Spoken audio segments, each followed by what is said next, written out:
Zaz, Greg Cody is burying you with his catchphrases, and I think that you need to unveil your catchphrases soon if you're going to do it, because he's about to get into his top 10, and that's going to be an avalanche when he does. Like, he is nailing a month-long joke. You said top 10, but it's really like top 20 now, right? Because we moved back. Well, we're in the glory area right now. This is the place to be with the catchphrases. No, but it's unbelievably, this has been a fireworks show for months, because it's going to keep getting more and more fireworks, more and more explosions. Yesterday we closed with got to take a quick K. That's a quick crap. It doesn't start with a K, or it's a quick Q. I'm sorry. I'm sorry. I know, just as ridiculous. I'm sorry. So it's a QK. Come on. So what is the phrase? I'm sorry. I got it wrong. QK, quick crap. I have dancing swords. Got to go take a QK. Right. All right. But the quick crap is parenthetical. It's called QK. Right, but crap is not spelled with a K. And I got it wrong because I got confused about crap is not spelled with a K. A quick K. It should be, though. And I spelled it with a Q, I think. Dan, I'm 4 steps ahead of you. I'm already compiling a top 5 catchphrase list of my own. Oh, I don't need 65. That's so sad, though. It's not. Why 5 is sad. No. When the guy across from you has 65. Okay, no. I got 5 bangers, all right? Really? I don't need to have 65. How are you 4 steps ahead of Dan if he told you yesterday to do it? I'm 4 steps ahead of Dan. I don't need to get into the minutia of what each of those steps are. I'm 4 steps ahead of you, and I can't afford for Greg Cody to steal another one of my catchphrases. So before he gets to his top 10, I'm going to have my top 5, and boom, you're boxed in. You can't steal anymore. Wow. Sounds like, I think there's a word for that in journalism. It's called plagiarism. You know, why don't I do a painting that looks remarkably like the Mona Lisa and just call it my work? Between the two of us, only one of us has plagiarized something so far, and it's not me. Hey, that's what I'm talking about. Right in your face. Damn, man. Right in your face. Dunked on you. Right in You got nothing? What can you have? No, look. That Greg Cody has found something. He's so proud of himself. I mean, he He's should so be. proud of but himself. he should be. To be able, He should leave. He should not do the rest of the show because you're not going to be any better than that. Yeah, that's true. That's a good point, Zaz. to be able to sing his catchphrase, which is your catchphrase, in your face to checkmate you on the finality of you've only got 5 catchphrases. Like spitting in my face. I have 65, and even though some of them are bad, like the Little League theory, like that shouldn't be in there, and it's ridiculous. There are some quick K's. QKs. That's a disrespect of the QK. There are some quick You got craps. electrocuted on that one. You're like, The reason for it is I don't know the expression. Why is it a quick K? It's not. It's a QK. Why is it a QK? You know what a Why is QC would be. anything? Yeah, but why isn't it a QC? That's my point is, why is it a QK when it's a quick crap? What's a more fun thing to say, QC or QK? It's obvious. God damn it is obvious.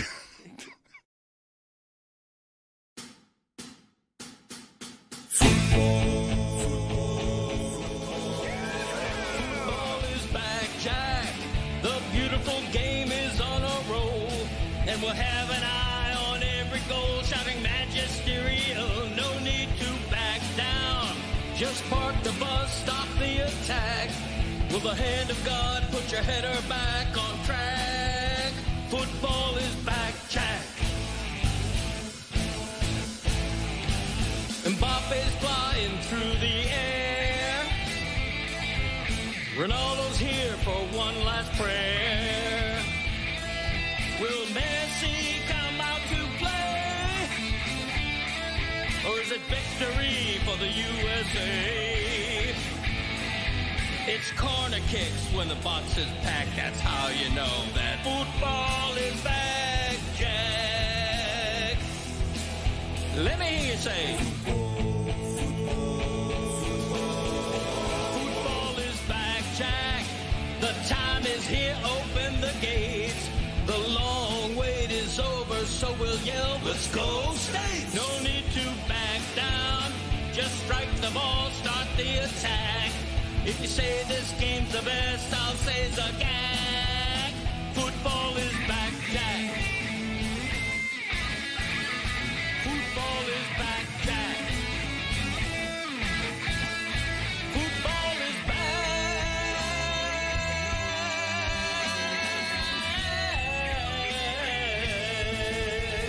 Football is back, Jack.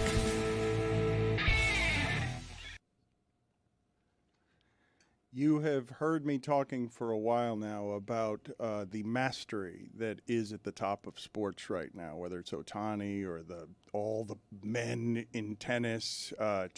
We used to have one Babe Ruth, and now we've got a dozen of them. And one of them played last night in the World Cup and started the World Cup with a hat trick at 38 years old. And it's a total insanity. So we will get to the majesty of Messi in a moment, because I'm not too old or numb to things that are great in sports to shrug off the fact that he just opened the World Cup with a hat trick at that age, which is just sheer lunacy. Good player. But before we talk about that, we are officially now in crazy land when it comes to the Giannis stuff, because you got the Boston people crazy and you got the Miami people crazy, and this is their championship. This is their Eastern Conference championship, where the Boston media is facing the Miami media, and Zaslow and Jeremy seem to be hugely pissed off, like legitimately angry, in a way that reminds me of all of the craziness around LeBron when we were talking transactions. Like, what is happening with you people? This feels like 2010 all over again. And I know, Jeremy, you were a little boy in 2010, so you may not remember. But in 2010, this is what it felt like, where when it started to gain some momentum, when we started to gain some steam, that maybe LeBron is actually going to sign with Miami. It's not going to be Cleveland again. It's not going to be Chicago. It's not going to be New York. It's going to be Miami, who doesn't deserve a player of LeBron James's caliber. You started to have the pushback where, why would he choose Miami? Why would Miami be a place you would go to? They don't even have anybody under contract except for Mario Chalmers, who believes the team was built around him because he was the only player who was still under contract. True. We started to get all these people tell us why Miami is a poor option. And what has happened now over probably like the last 48 hours? It feels like everyone's coming out, which really means that they know Giannis to Miami is going to happen. What does coming out mean? What is everyone coming out? Did you finish that thought? They're coming out, and who's coming out? I said everybody's coming out, and then I stopped that thought, and I added extra context, and now I'm going to circle back, all right? Follow along. Everybody started to come out with all the reasons that Miami is a terrible option, and it should be Boston. Even though you have people tell you, oh, it's Miami and it's Boston, although I don't really know if Boston's even involved, but it's Miami and Boston. The reason? Because it needs to be anybody other than Miami. That's exactly right. Like, I think at this point, it's clear that the national media is concerned about Giannis ending up in Miami. It's happening again. And whether or not he actually does is besides the point. The point is that these national media folks are doing every single thing that they can to will it to not happen. Who is this? All right, let's start right here. Let's start right here. I've got names. Let's start with Kendrick Perkins. What do you say? Kendrick Perkins is the first one to say, oh, I don't know if that team will be any good. Giannis better take his ass to Boston. That makes the most sense for everybody. Him going to Miami does absolutely nothing. It does not move the needle. Him and Bam out of the bio, that is not singing championship to me. That's not singing championship to you? How about Bam Adebayo with Jimmy Butler, who, by the way, everybody said, oh, when Jimmy Butler was coming to Miami, you talk about LeBron, in 2019 it was Jimmy Butler's going there to retire. I'm going to need you to turn it down a notch just because it's very early and Okay. there's a long. This is a marathon, okay? Okay. It's not a race. We got months. We got at least weeks Just of getting this. started. We've got 6 ahead, days left. right? Okay. Just getting started. Let's just take some of the air out of the tires for a second and marvel at the fact that Kendrick Perkins still doesn't know how to say Bam Adebayo. It really is amazing, right? I mean, he's gotten better at it. I will give him credit for the idea that Just say Bam.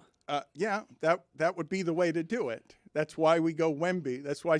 I mean, my father still calls Antetokounmpo the alphabet because he just doesn't want to do it. Imagine them on the same team.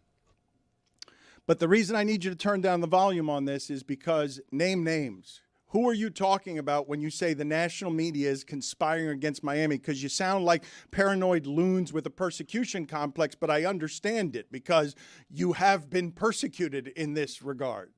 How about Chris Broussard?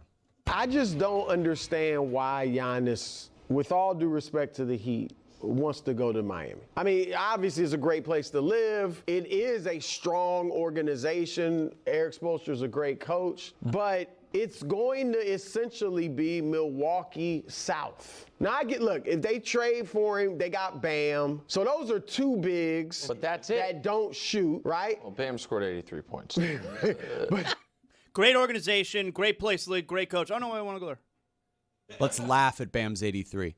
How about the fact that even according to The Ringer, if Antetokounmpo and Adebayo paired together, they'd be one of 4 teams in the league with a top 10 player and a top 25 player. By the way, can I just mention, all right, the Miami Heat kind of have a history where when they acquire a top player, when they acquire a superstar player, they either go to the finals or win the finals every single time. And the anticipation would be Wiggins and Powell, by the way.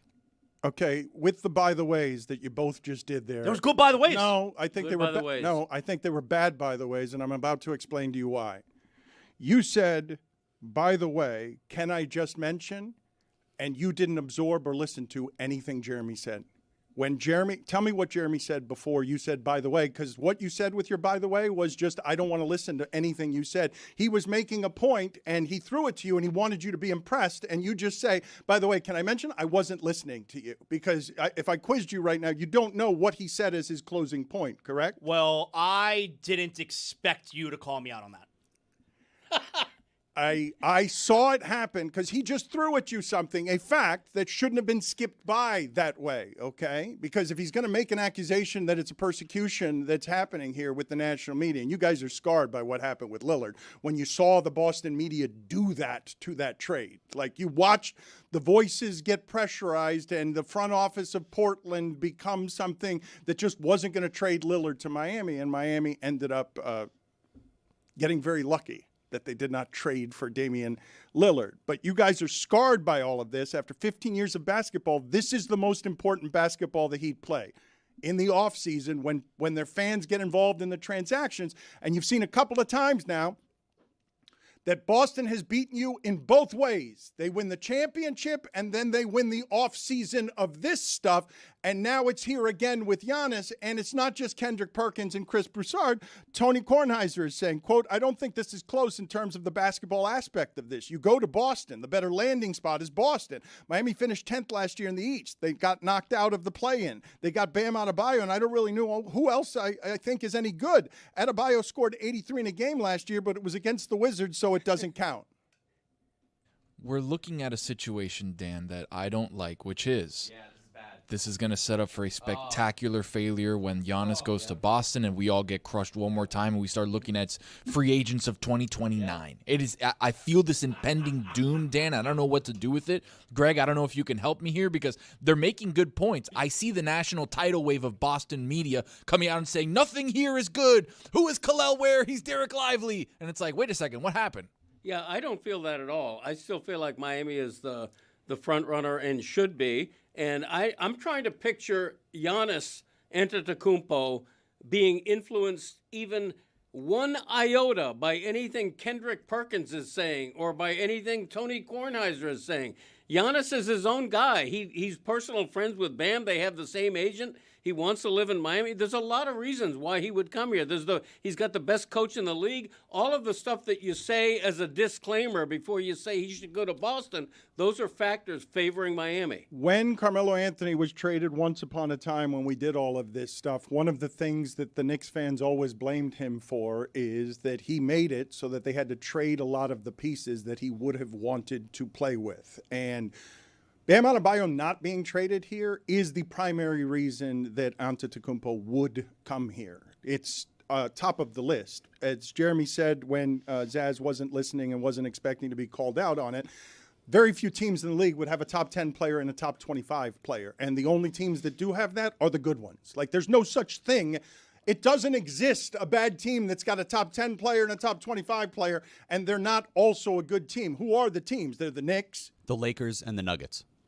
So you are assuming here that the Heat will be able to build around that because, of course, they would.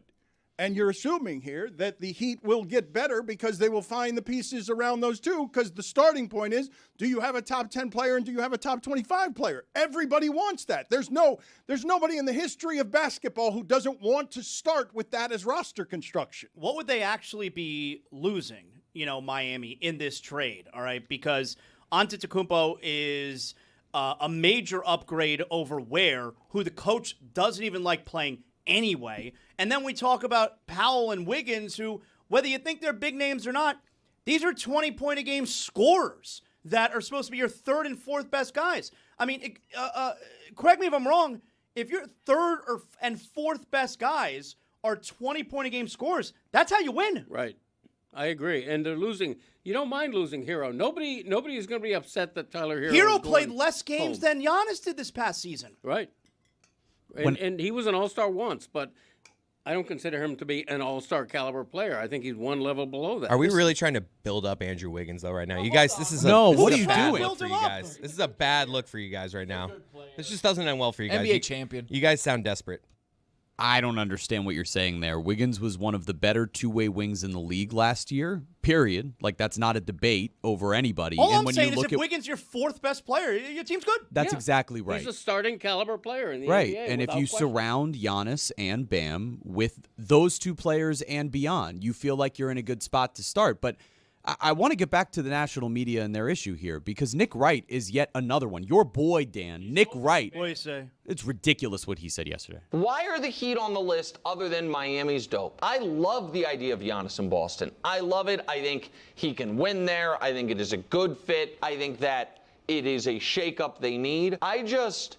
Giannis has not played in relevant postseason games in years, and I don't think that'd be different in Miami. I just really don't want him to go to Miami, and I agree. I think Spoelstra is one of the best coaches of this era. I think Pat Riley is a legend. I think that is a great organization, but they will have no chance to compete. No chance. Just like when the Heat acquired in the 2019 offseason, they acquired Jimmy Butler on a team that also missed the playoffs, not a playoff team, and added a guy in Jimmy Butler who is not supposed to be as good as Giannis Antetokounmpo, and the Heat went to the finals. Not once. I know you might be thinking they went to the finals just once. No. Twice. This organization hits on these superstar players and then goes to the finals with them every time. Dan, I like Nick Wright very much. He's very close to being banned from the program. Wow. Very close. What is that? So you like the organization, you like the city, you like the coach, you like the president, you like everybody, but don't go there. Please don't go there. Go to Boston instead. Come on. And just parenthetically, let's make no mistake, Giannis is 2 tiers better than Jimmy Butler. I don't care what anybody says. Or at least I would say, or at least when they acquired Jimmy Butler, no one had Jimmy on the level of this player. Yes. I don't know what Cody is doing. He just did tiers twice, and I don't know what his tiers look like. Yeah. But this all sounds like Miami Heat tiers are coming when they in Boston. They are. That's my fear. Like this, what is happening here is just the beginning of the escalation of the lunacy, where Jeremy already sounds unreasonable. Zaz sounds crazy. So it sounds smart. And it sounds so bad that you're not listening to what anyone else is saying. That's not true. Because, you started to make the same point that Jeremy made about if you add Giannis to Bam, they added Jimmy Butler to Bam, and they got to the finals, and it did make the point that Jeremy. Yeah, but you're sounding smart because you're just parroting Jeremy, who is smart. Who I don't want to hear from as much when That's why I jumped in. You, him, and Cody are being homers. You're being like you sound. Chris Cody is here saying, everybody settle down. You're getting mad at the national media. Why would the national media have an interest in getting Giannis to Boston? They're making the argument that Giannis, from a basketball perspective, that's a better landing spot. Are you guys arguing against that? That just as a roster, that the team that won the championship most recently and past the Miami Heat in ways that were obvious that that's a better team for him to go to than the one that he would be coming to down here. Yes. Dan, you're talking about a team that won the championship back then. A lot of those guys aren't there anymore, right? Like, you got Derek White, who's going to turn 32. You got Peyton Pritchard, who's a good player. But you're talking about Hugo Gonzalez and Neemias Queta. Like, those are the guys that Giannis is going to be joining, where all of a sudden it's better than the Heat. Guys, that team was better than the Heat without Tatum all of last season. Like that. They were fugazi. They were. He's right about that. Yeah, what happened? What happened to that team? It was better than the Heat. The broken Sixers took that ass. It was better. It was. Than the Heat. Where to get him? Without Jason Tatum the entirety of the season. With Jaylen Brown. We had Andrew Wiggins. Good. Hang up your better than the Heat in the regular season banner.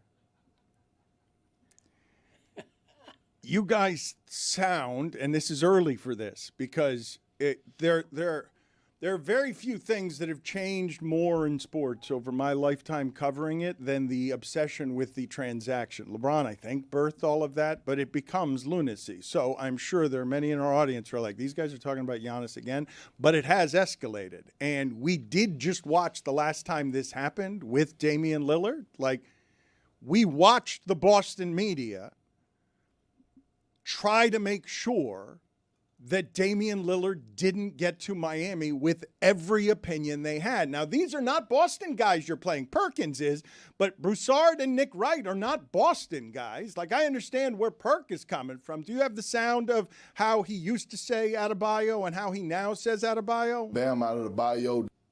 See, that was the first time, right? Like, that's not this time. That was the first time. That is this time. No, That's this time. You got to be shitting me. Bam Adebayo. Out of the bayou. Bam Adebayo. How does that accent not know how to say bayou? Never mind. Bam Adebayo. It's not that tough a name. It really isn't, right? No, it's 3 little syllables.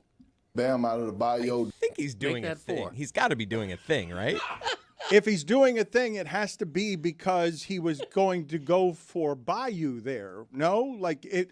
I thought the first time he said it. Do you have the first time that he said it? Not on our show, but going back to the first time we played the sound, because I think he's saying it differently than he said it the first time, and I don't think he's doing that on purpose. I would imagine the first times that he used to say it, he was saying Bayou would be my guess. I mean, to be fair, even the great Greg Cody sometimes doesn't do his catchphrases the right way. Yeah, but he's not good at broadcasting and 70-something years old and still hasn't learned anything about what we're doing around here. Yeah, but other than that, I'm a real pro.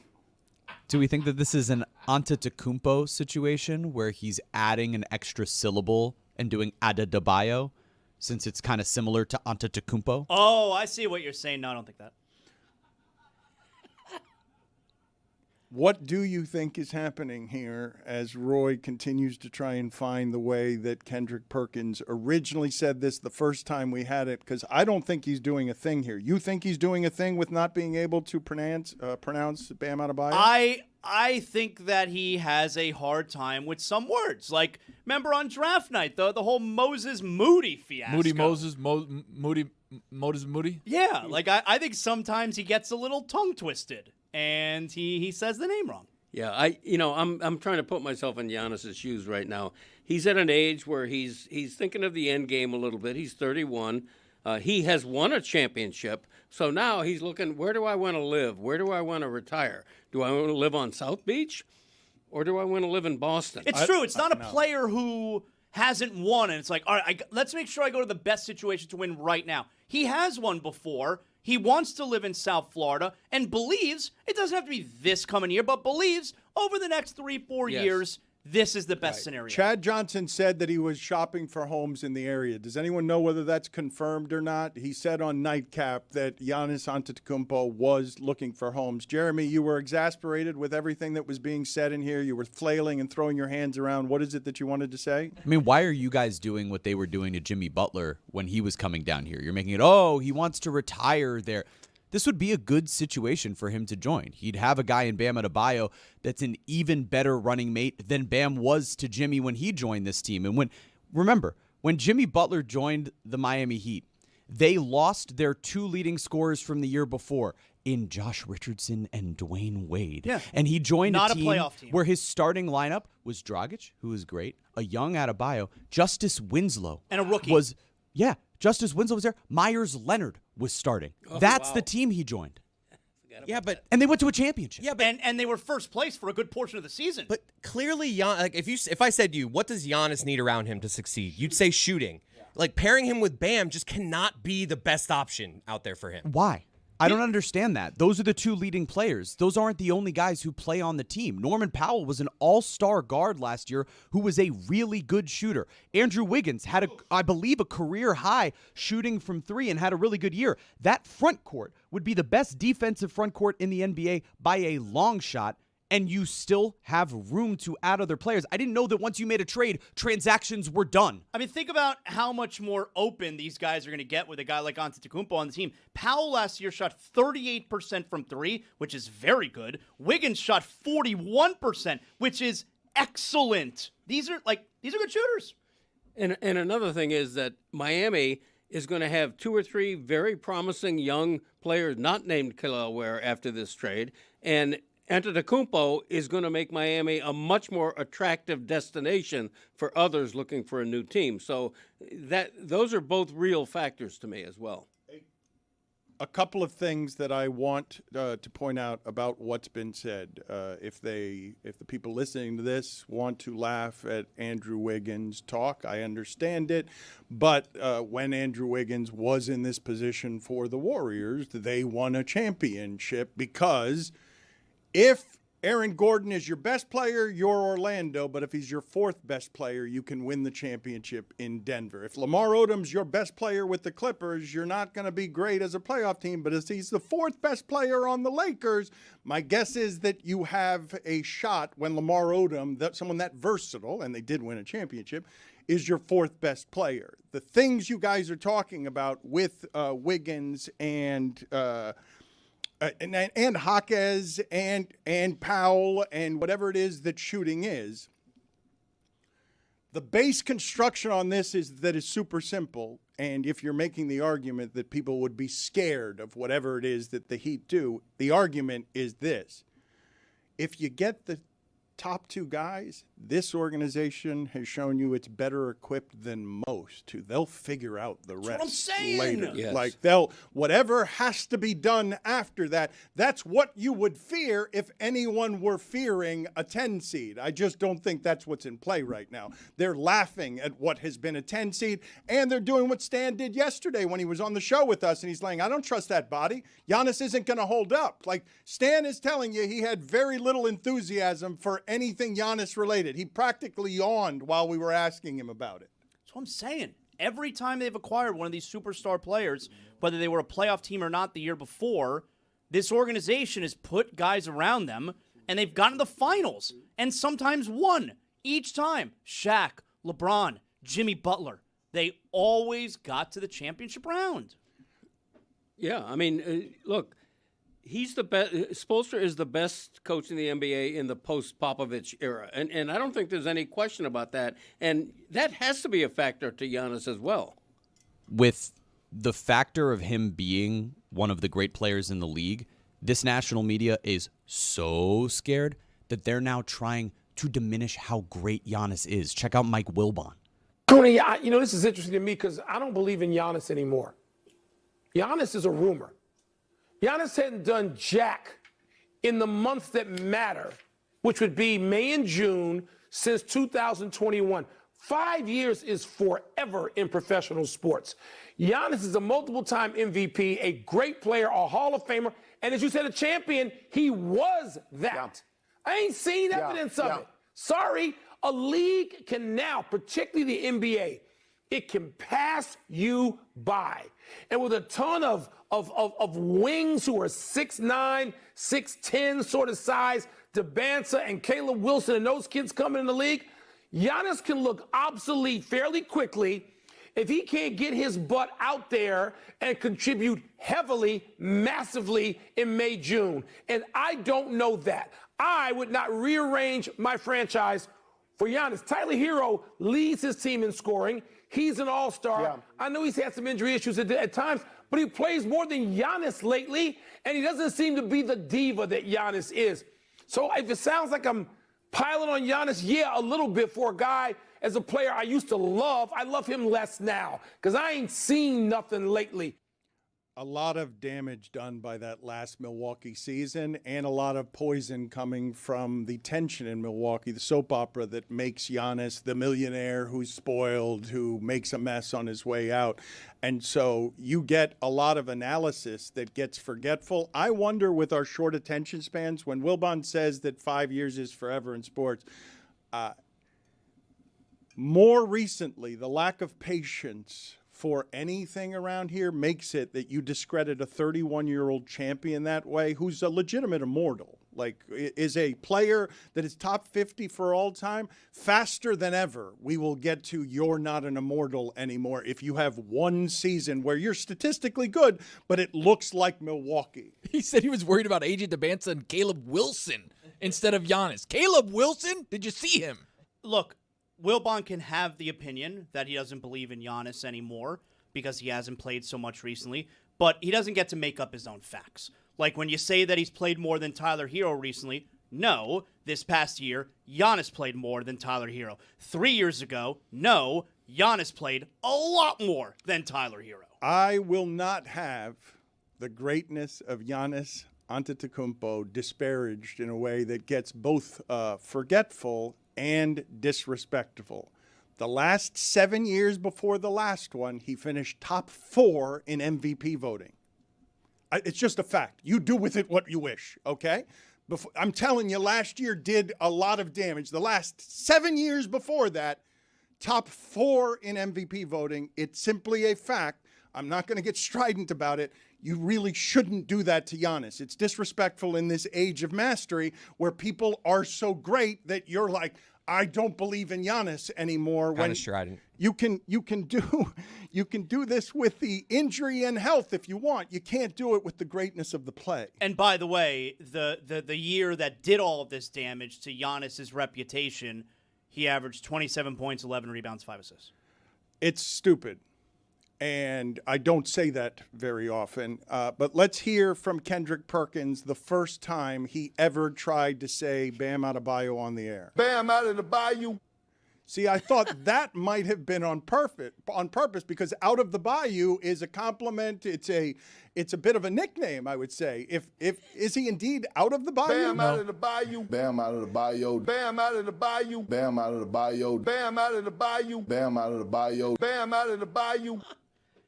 There's a song there. He hasn't been able to perfect the first syllable. You know, he's gotten the last syllable. He's okay there. But it's the first syllable, out-of-da. Bam out of the bayou. I'm going to continue to tell you to be careful with the doing of black voices, black accents. I didn't even do it there. I'm not saying you did it there. I'm just telling you that you should be careful with some of that. Oh, my God, we did it. Oh, my God. Yeah, be careful. Is that me or Jason Tatum? Oh, my God, we did it. Oh, my God. So I'm just going to keep telling you to be careful with that. Doesn't Kendrick Perkins seem to you like somebody who is out of the bayou, even if he isn't out of the bayou? Yes, for sure. I see him cooking a big old alligator. He said he's a country boy. But it's just his accent I'm talking about and his general way of being. If I told you that was somebody from New Orleans, you'd be like, yeah, it aligns. It makes sense. I'm glad that we have Greg Cody here because, as I've told you for a number of days now, he really is a soccer expert, has been for a long time, 50 years covering the sport in this town. To see the excellence of Messi in a way that to me still confounds, right? Because he's clearly seeing things, Greg, that no one else sees on a soccer field. And he clearly can keep the ball closer to his foot more efficiently than anyone in the sport's history. Like the control that he has, the sniper's precision that he has, that he could score 3 goals last night at the age of 38. Did Germany have someone with a hat trick? Has anyone else had a hat trick in the tournament? No, but this is what made yesterday so remarkable to me. Earlier in the day, Norway's 25-year-old superstar Erling Haaland scores 2 goals in his first World Cup ever. Great show. Story of the day. A little bit later, who else scores 2 goals? Kylian Mbappe of France scores 2 goals. Brilliant. Story of the day. And then Messi, a week before turning 39, scores 1, 2, 3 goals in a 3-0 victory for Argentina. At 30, he's brilliant. He's brilliant. And I don't care. I'll argue with anybody that he's as good as he's ever been. Everybody thought he was coming to Miami to retire in MLS. Now he's on the big stage. And he is showing who he is at 30. I'm going to call him 39 because June 24th he becomes 39. He's absolutely brilliant. What a day for the World Cup yesterday, as you pointed. The three of the biggest stars in the tournament, shining for their countries. Yeah. Just like if you were complaining about the World Cup in the previous few days, yesterday was just a chef's kiss. Yes. I cannot believe I'm a year older than Messi. That made me really sad. But how do you imagine World Cup Inter Miami fans are thinking with Messi yesterday? You feel good about yourself being all stubborn with him a couple weeks back, not cheering for him. You have the best player on the planet. I know he's older, not technically the best player anymore, but he's still the best player on the planet. I just was laughing at Inter Miami fans yesterday as he gets a hat trick in the World Cup because of their pettiness a couple weeks back. Speaking of fans, Zaz, Norwegian fans. Oh, Dan, I'm watching that Norway-Iraq game. Norway? They got great fans. I got a list, Dan, of Zaz's great fans of the World Cup tournament. He said Brazilian fans he loved. Oh, great fans. Colombian fans. South Korean fans he loved. Yeah. Scotland. Mexican fans in the kickoff game, he loved them. Norway fans. Colombia's great tonight, fans. Dan. That's when we'll learn about I'll their check fans. the fans out. I'll let you know. I'm sure you will like them as well. I promise you. When you mentioned the play from yesterday, Chris, did it say you're an expert on your father? The Greg Cody Show featuring Greg Cody is produced by Yeti Blanc and Chris Cody. You're an expert on your father. You noticed, as I did, that your father was either very excited or almost nervous when talking about Messi and said that he was brilliant several times. Do you have an analysis from over there on what was happening with your father? Because he had the ball and it felt like he was speeding up and it felt like old man's enthusiasm, that he was just very excited to get to talk about Messi. And he just kept saying brilliant over and over again. And do I have it right? Did he work in a pitch? Just trying to use football, soccer terms? First of all, you may not know it. The word brilliant applies. If you want me to be more analytical, this is a 5'8" guy who's one of the world's best dribblers. He keeps the ball close to his foot. It's a chess match out there, and he sees 2 moves ahead, whether he's making a pass or whether he's on the receiving end of a pass, or, as with one of his goals yesterday, he anticipated that a pass was going to be deflected, and he was in position to punch in the deflection. He thinks like nobody else thinks, and that's why at age 39, he can still be brilliant. He's not as good physically as he was, but that, too, is part of his brilliance, and I keep using the word because he also knows how to contain his energy by walking when necessary. He walks more than almost anybody else on the field. It's amazing. It is really amazing. Put it on the poll at Le Batard Show. Have you ever been amazed by a legend's walking? Because he mills about loitering more than anyone I've ever seen in soccer. Just sort of, rummaging around, looking at the produce, what's going on over there? Checking an avocado, squeezing an avocado, just walking around, and then next thing you know, he sees something no one else sees, and he's scoring 3 goals. That because he conserves his energy, and so he has the burst. He has the 30, 40-yard burst for a guy his age, which is remarkable. He actually had one 10-yard burst where he was trying to save a ball from going out of bounds. And my daughter, who's really into this World Cup, was like, whoa, that him sprinting was a shocking thing to see because he uses it so infrequently. How'd you feel about It's a play on. It's a play on. Because it's the opposite point that you're making when the first thing you said. When you dismount a point, you usually want to make the point you're making as opposed to the opposite. I'm rattled because you listed Ref me. called play on. You listed me second play after on. Yeti in the Greg Cody Show, so I was kind of rattled after that.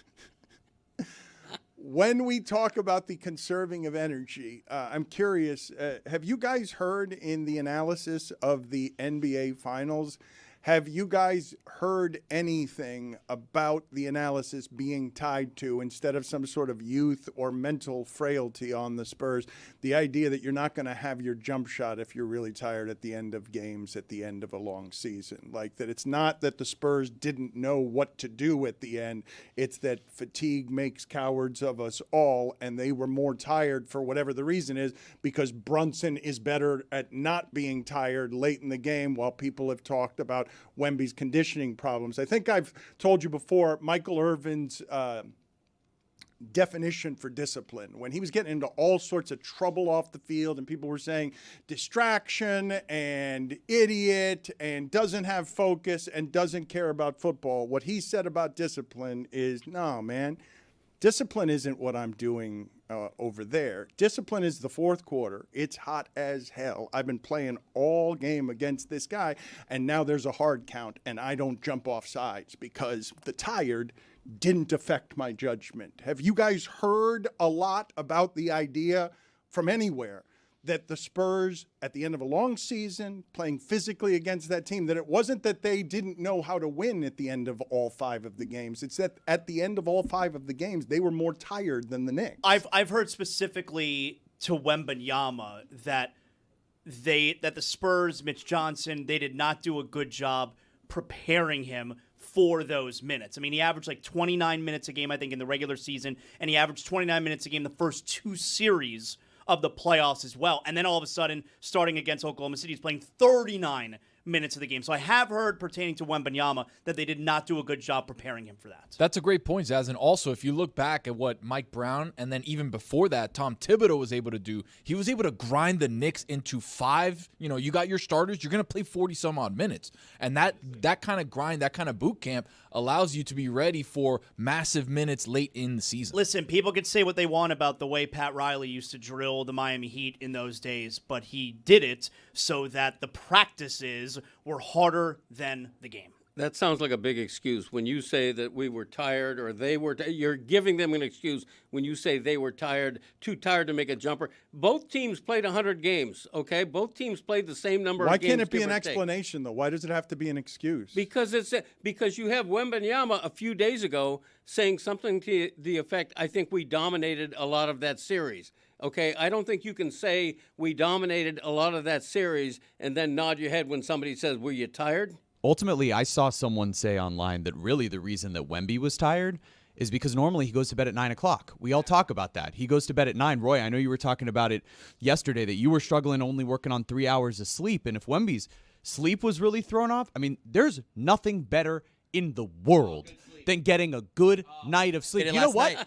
I think a good night of sleep, I think that's worth a toast. A good 8 hours? And Worth a Toast is presented by Cuervo. Wow. Keep it fun. Keep it Cuervo. Enjoy your sleep. Good 8 hours. Was like a shocking thing to see because he uses it so infrequently.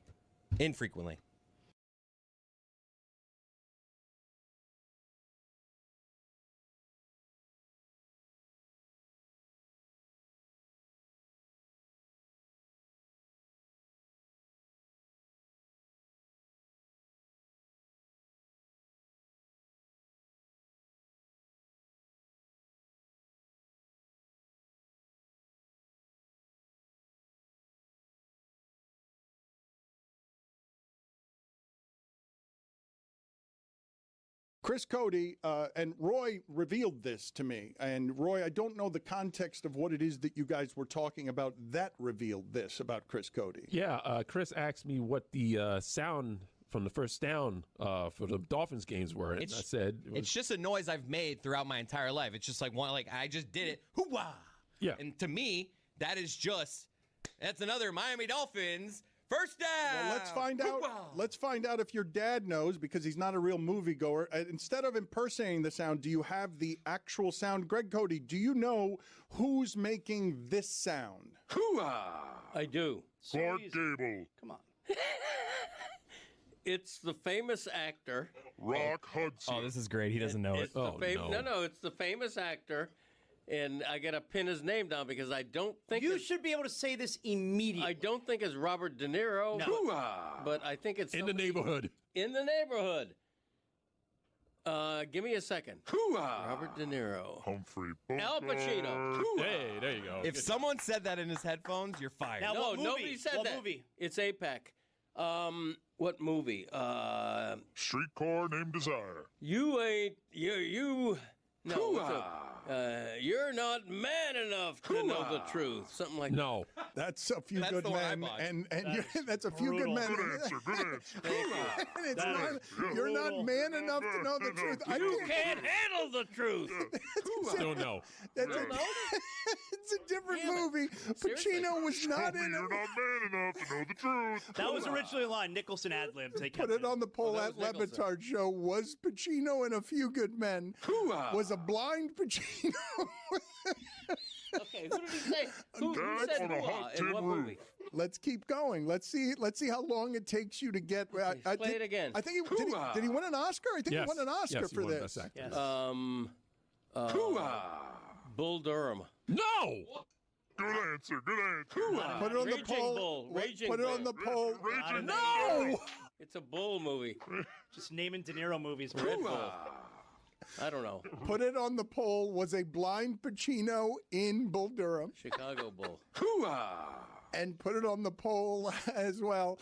Was a blind Pacino in Raging Bull?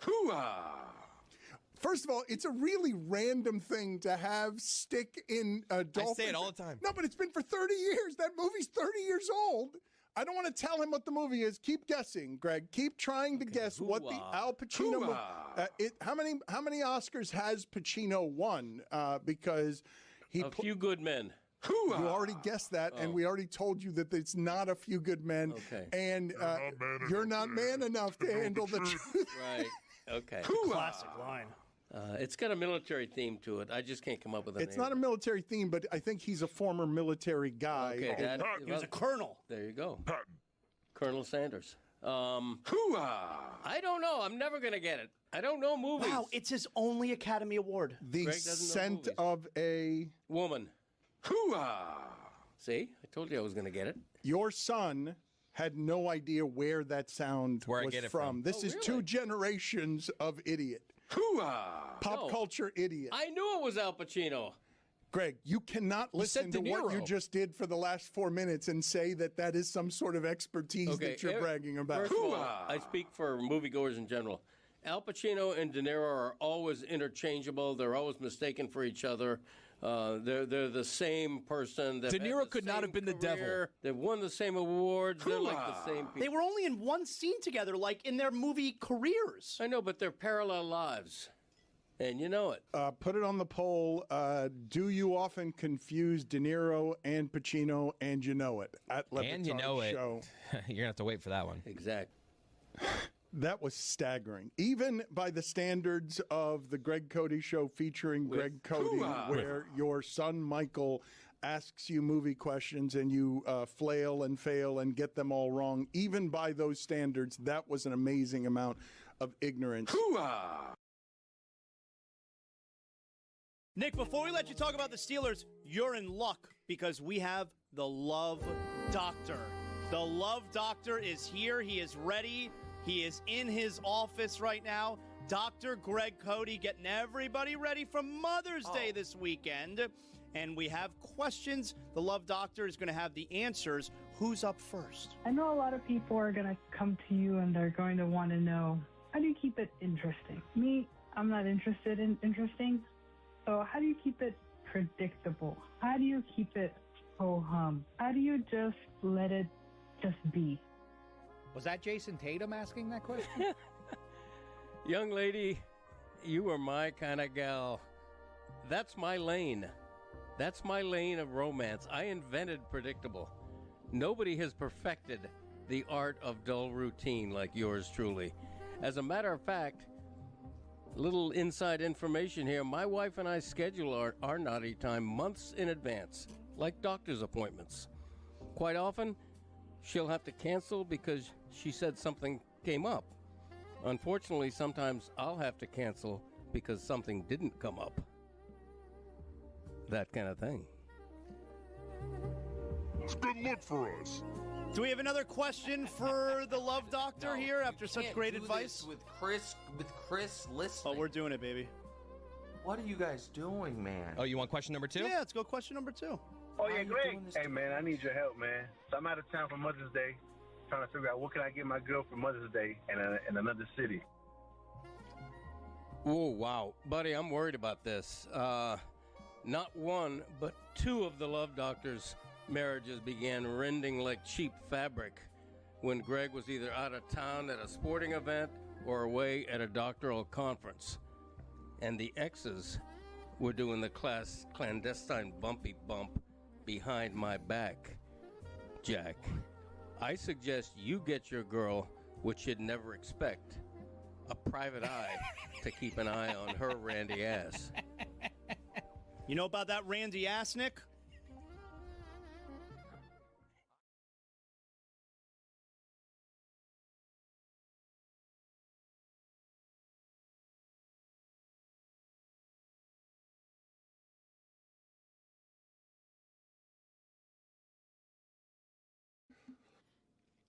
This episode of the Dan Le Batard Show is presented by DraftKings. DraftKings, the crown is yours. You guys know, if you've been listening to for a while to this, that I'm like perpetually confused about some of the things happening in journalism. So when Zaslow yesterday says none of the reporters reporting on any of the Giannis stuff know anything, it seems to me, even though it feels accurate, wrong.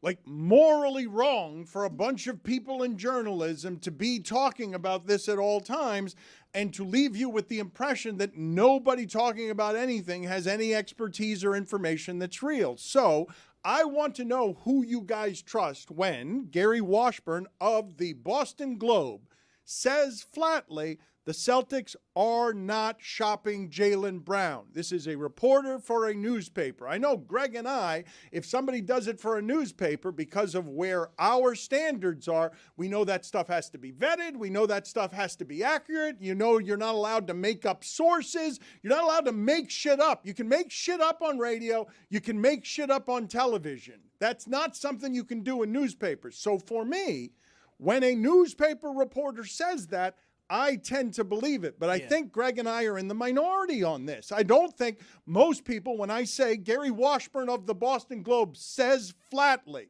the Celtics are not shopping Jaylen Brown. And then I see all over television, here's why Jaylen Brown should be hurt. Here's why he should be insulted. Who's got it right? I mean, Dan, this is why I do believe that my explanation for why I said that yesterday, that these people, they don't know anything. My rationale for that is because, like you said, on TV, people are saying something different. I think that this is the only story right now in the NBA. Finals are over. This is the story, and it's going to carry us for the next week until the draft. And if your employer looks at you and says, what do you got? This is the big story. Do you have any rumors? Do you have any intel? Do you have any sources? You got to come up with something. Not rumors. It's not supposed to be rumors. I know. I don't know this reporter, but I do know the reputation of the Boston Globe. It's one of the greatest papers and one of the greatest sports sections in American print journalism, if there's any of that left. But I also know that sometimes a reporter's best source misleads. Sometimes you talk to an agent and the agent has his ulterior motive for what he's telling you. I'm not saying that's the case here, but it can be the case a lot of when times. I'm talking, though, about the erosion of standards all the time around here, and I want to ask you guys this because it's a silly little thing in sports, but we are in a misinformation time. We are in a time where it's getting more and more confusing to know what's true on the internet, what's a fact and what's not a fact. I'm just curious what the audience does with Greg and I know, because we come from newspapers, the consequences and danger of getting things wrong in a newspaper. It's not like radio. Colin Cowherd says it pays to be loud wrong. Like, it's not like television. You can get it wrong all the time. The standard is different, but the standard is one that no one cares about anymore. The standard isn't dying. The standard is dead. So when I ask you, Who's got the right information on what you care about most? That's the best story in sports, the biggest story in sports. Who's got the most credible information? What do you do with the fact that Greg and I are over here on an island saying, well, I believe newspaper reporters, but when I say to this audience, Gary Washburn of the Boston Globe, they all say, no, Kendrick Perkins knows more, or Gasbag X knows more, or Nick Wright knows more, or nobody listening to this, I think, says Gary Washburn of the Boston Globe is more credible than all of these people who have bigger, better platforms with more reach. And in the erosion of that standard, truth gets lost. Like, it just evaporates. Is it as simple as, and Gary Washburn, by the way, very credible NBA guy, all right? Is it as simple as Gary Washburn doesn't have to fill up time? The guy's on television. Your show's happening no matter what. From this time to this time, every day, Monday through Friday, this show is happening whether you have information or not, so you better have some information. Right. But I just mentioned sometimes your source is an agent who has an ulterior motive. Sometimes your source is with the team that wants a certain message put out there. Okay, if the Boston Celtics want to put out there that they're not thinking of trading Brown, then maybe they feed that line. But don't those reporters, isn't from experience, can't they usually, like, they understand what you're saying? Right. Right? Right. They do. And normally you'd have more than one source on a story of this size. But the other thing is it can be a very fluid story. Like what is written one day can become not true 2 days later because circumstances change.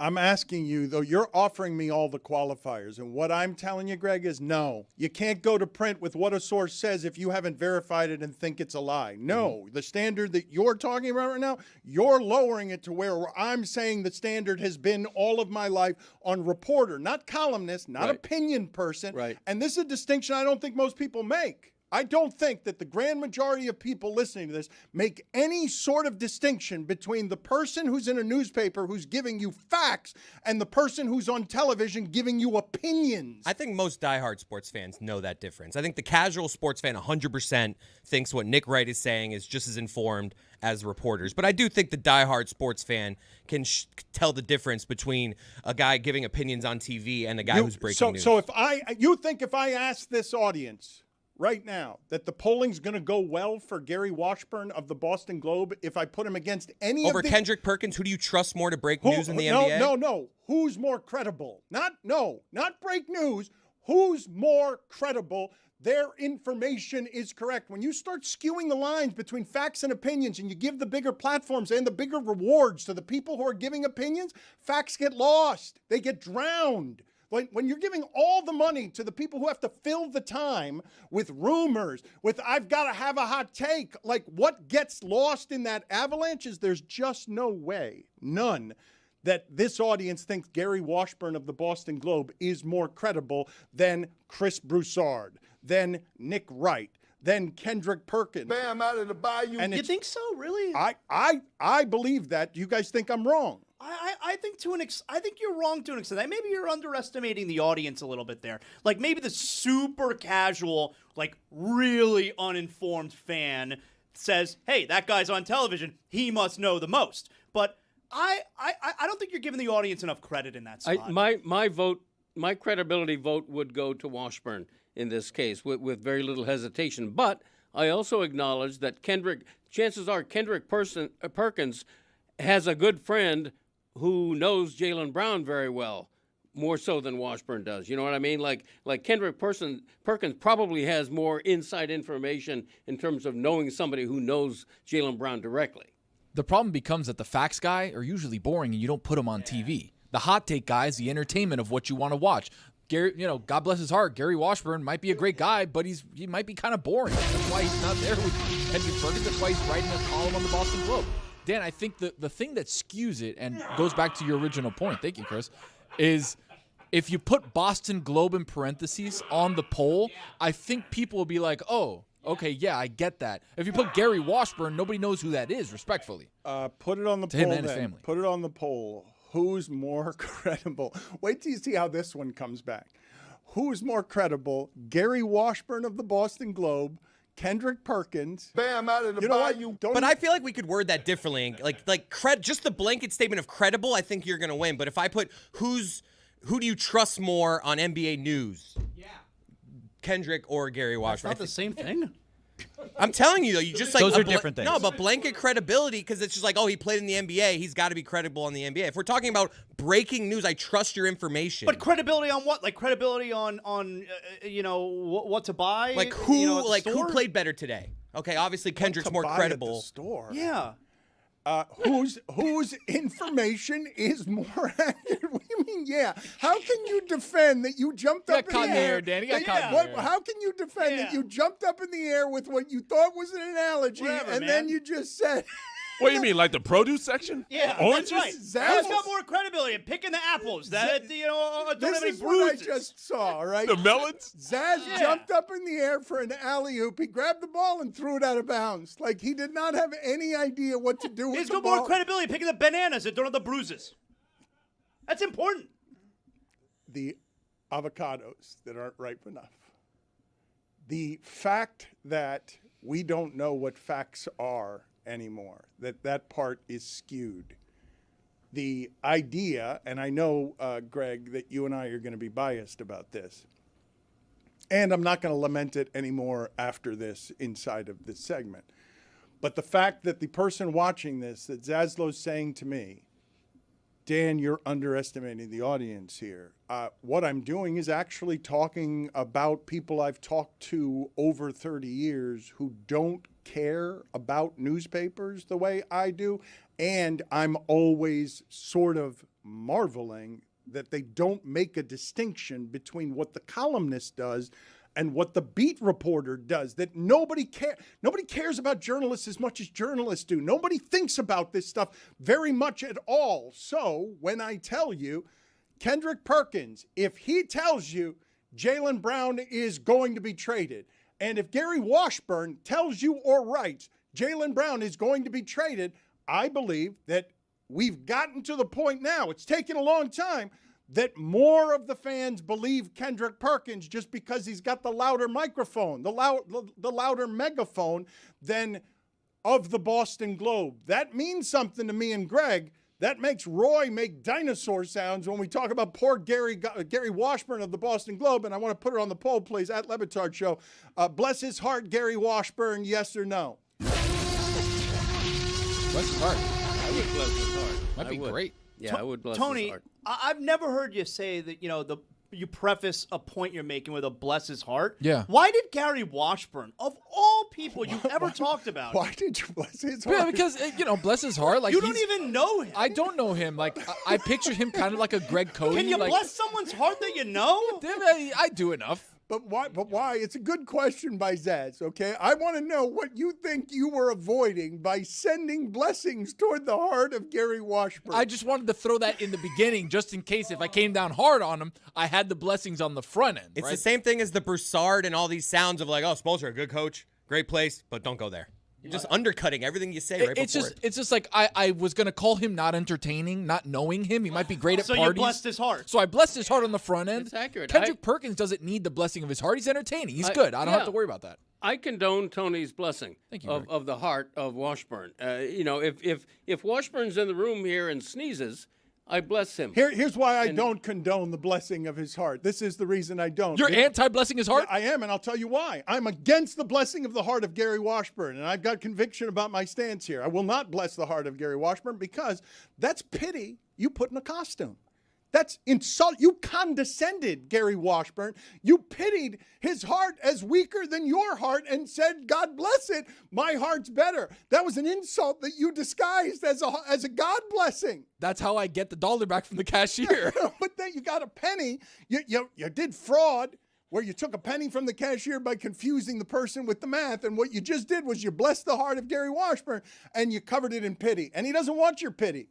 He might be a great reporter, and I think he is. He may not be an entertaining guy on TV. That's why I gave the blessing on the front end. Hey, bless his heart. He's not as exciting as Kendrick Perkins on TV. He might be at parties. He might bring the wine and have a great time. I don't know. That's Tony knowing and viewing himself as more entertaining than Gary Washburn. That's what that is. It's not just Kendrick Perkins. It's I know I'm Is that it? entertaining, so Say I've what you got to mean. dish out some pity there to Say what you mean. good old Gary Washburn. Speaks the truth. He would want a blessed heart. Thank you, Not Gary wrapped Washburn. in pity. He doesn't Yes. want Tony's pity. Why does Gary It's not Washburn pity. want Tony's I pity? don't hear it as pity. It is. Thank you, Greg. What do you- Blessing Is it someone's pity or heart. is it not pity? It's definitely not pity. Not pity. Put it on the poll. Who's more entertaining, Tony or Gary Washburn? Also, who's more credible? 2 separate polls. What? Yeah. He's setting me up both, by the way. He's setting me up for both. Zaz, to the larger point around all of this stupidity,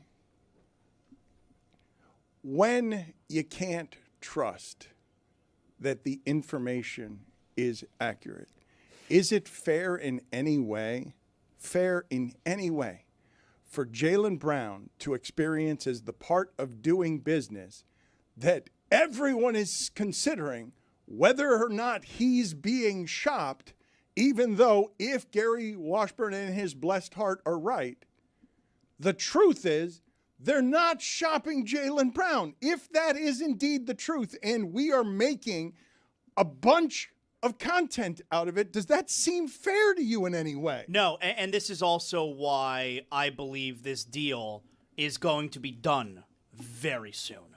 Because the longer that you keep this out there, the longer that the Celtics continue to poke around, and see if we can get a deal done without even including Jaylen Brown, the longer it goes on, the further away you get from being able to keep Jaylen Brown moving forward next season, because it's like, hey, you were considering this way too long before you decided you love me and want to keep me, and it's why I think this deal is going to happen soon. Ramona Shelburne is credible, yes. Yeah. Everyone comes from writing. Her information is almost never wrong. She says that teams around the league believe Jaylen Brown being available is just speculation. Quote, what I've heard from teams around the league, it's just more speculation. I think the Boston Celtics would tell you that they love Jaylen Brown. All this is leverage, though. All this is a moment of maximum leverage. If I were the Heat, this would all make me wildly uncomfortable because the most desperate team in this equation is the Miami Heat in terms of just sheer desperation. They've been out there for a long time bothering Tyler Hero and anyone who's on their team because they're like, yep, it would appear, even though we don't say anything, we're all in on Giannis. You know that we are thinking about Giannis. All of the reports say that, and their offer, whether it's been the same or not, hasn't been good enough for the Bucks for many, many months. I disagree with you. I don't believe that. They would have made the trade if the offer was good enough. No, I don't believe that because Milwaukee was not in a rush to make the trade. Milwaukee knew if they waited till the end of the season, at the very least, we get an extra draft pick out of Miami. But now they're still waiting because they're waiting to see if the offer can be made better by anyone. Like that. Otherwise, they would have already taken the offer. Why wouldn't they already? They would have already taken it if they weren't saying, no, this offer, we might settle for it, but this offer, the way that it is, no, we're going to see what else comes in. We have time to see what else comes in. But Milwaukee owns the grand prize right now. They're not incentivized to rush their decision. They have time because the offers will, if there is competition, if Boston really is in this with Miami, there's the longer they wait, the better the offers are going to get. Milwaukee's deadline's draft day. Right. Like that's like so. Yeah, I'm with you. They're in no rush until Tuesday of next week. That's the deadline.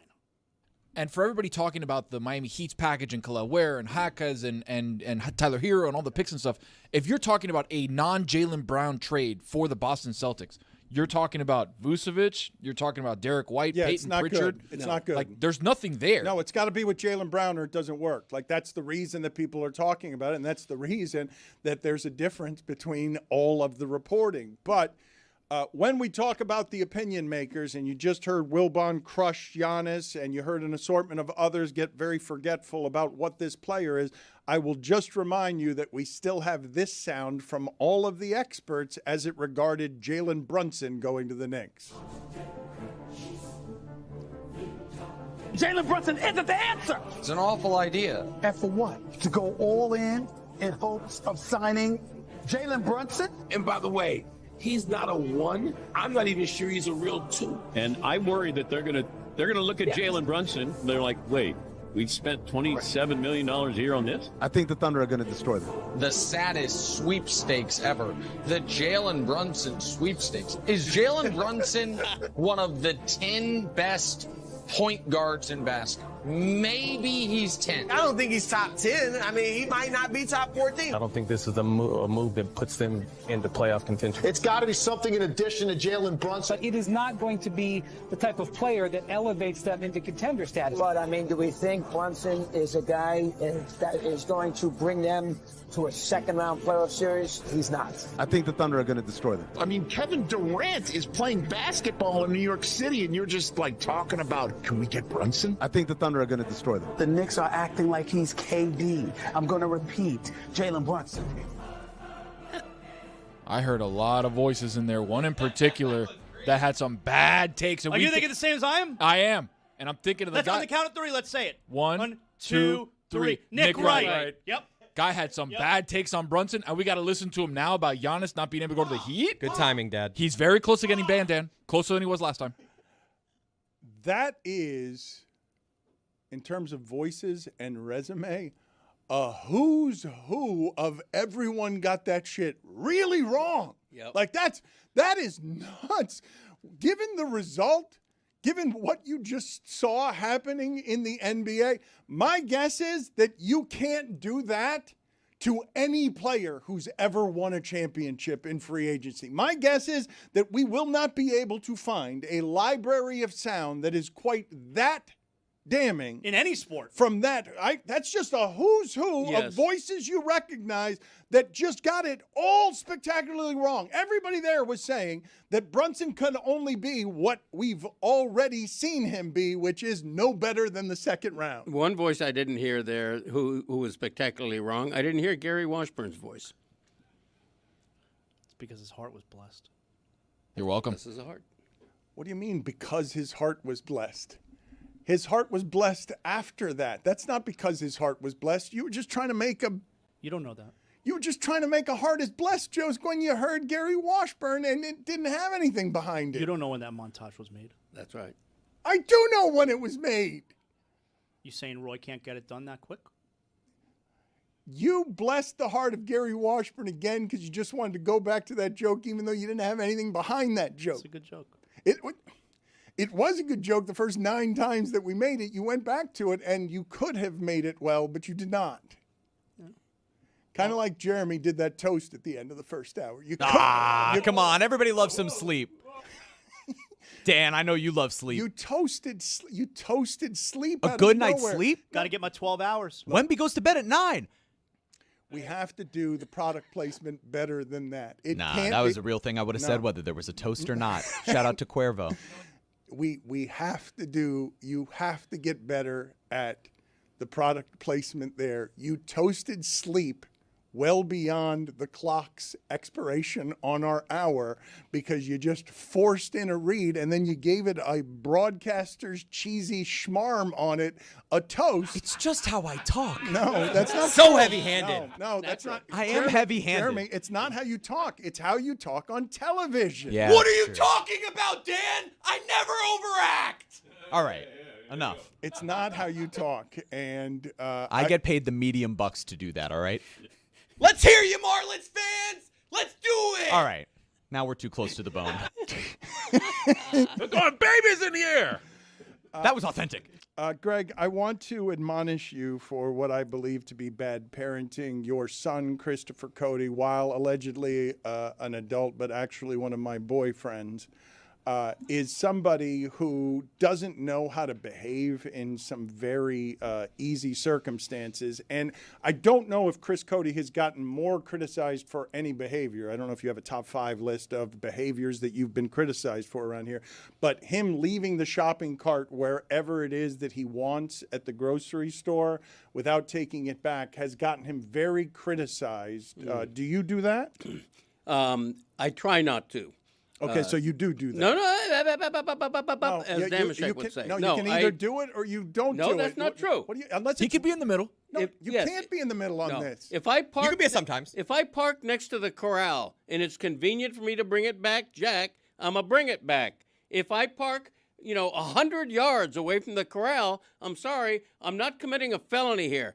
These people who act like it's the ultimate sign of every bit of disrespect to leave your shopping cart. Why do you think they hire corral rangers to go around the parking lot and bring in the carts? It's the smallest thing to be worried about. It's less than a misdemeanor. Greg, imagine if it's raining. You barely make it out. It's raining. You barely make it out. You finally get to the car.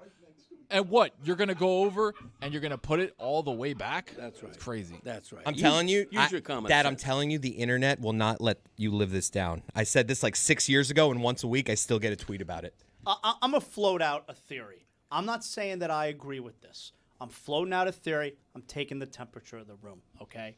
Is it possible that the guy or girl who has to go get the carts, that they actually like when the carts aren't all in the same spot? Why? Because it takes more time. Yes.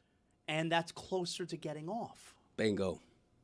100%. Okay, useful rationalization for bad behavior, and doesn't make it right.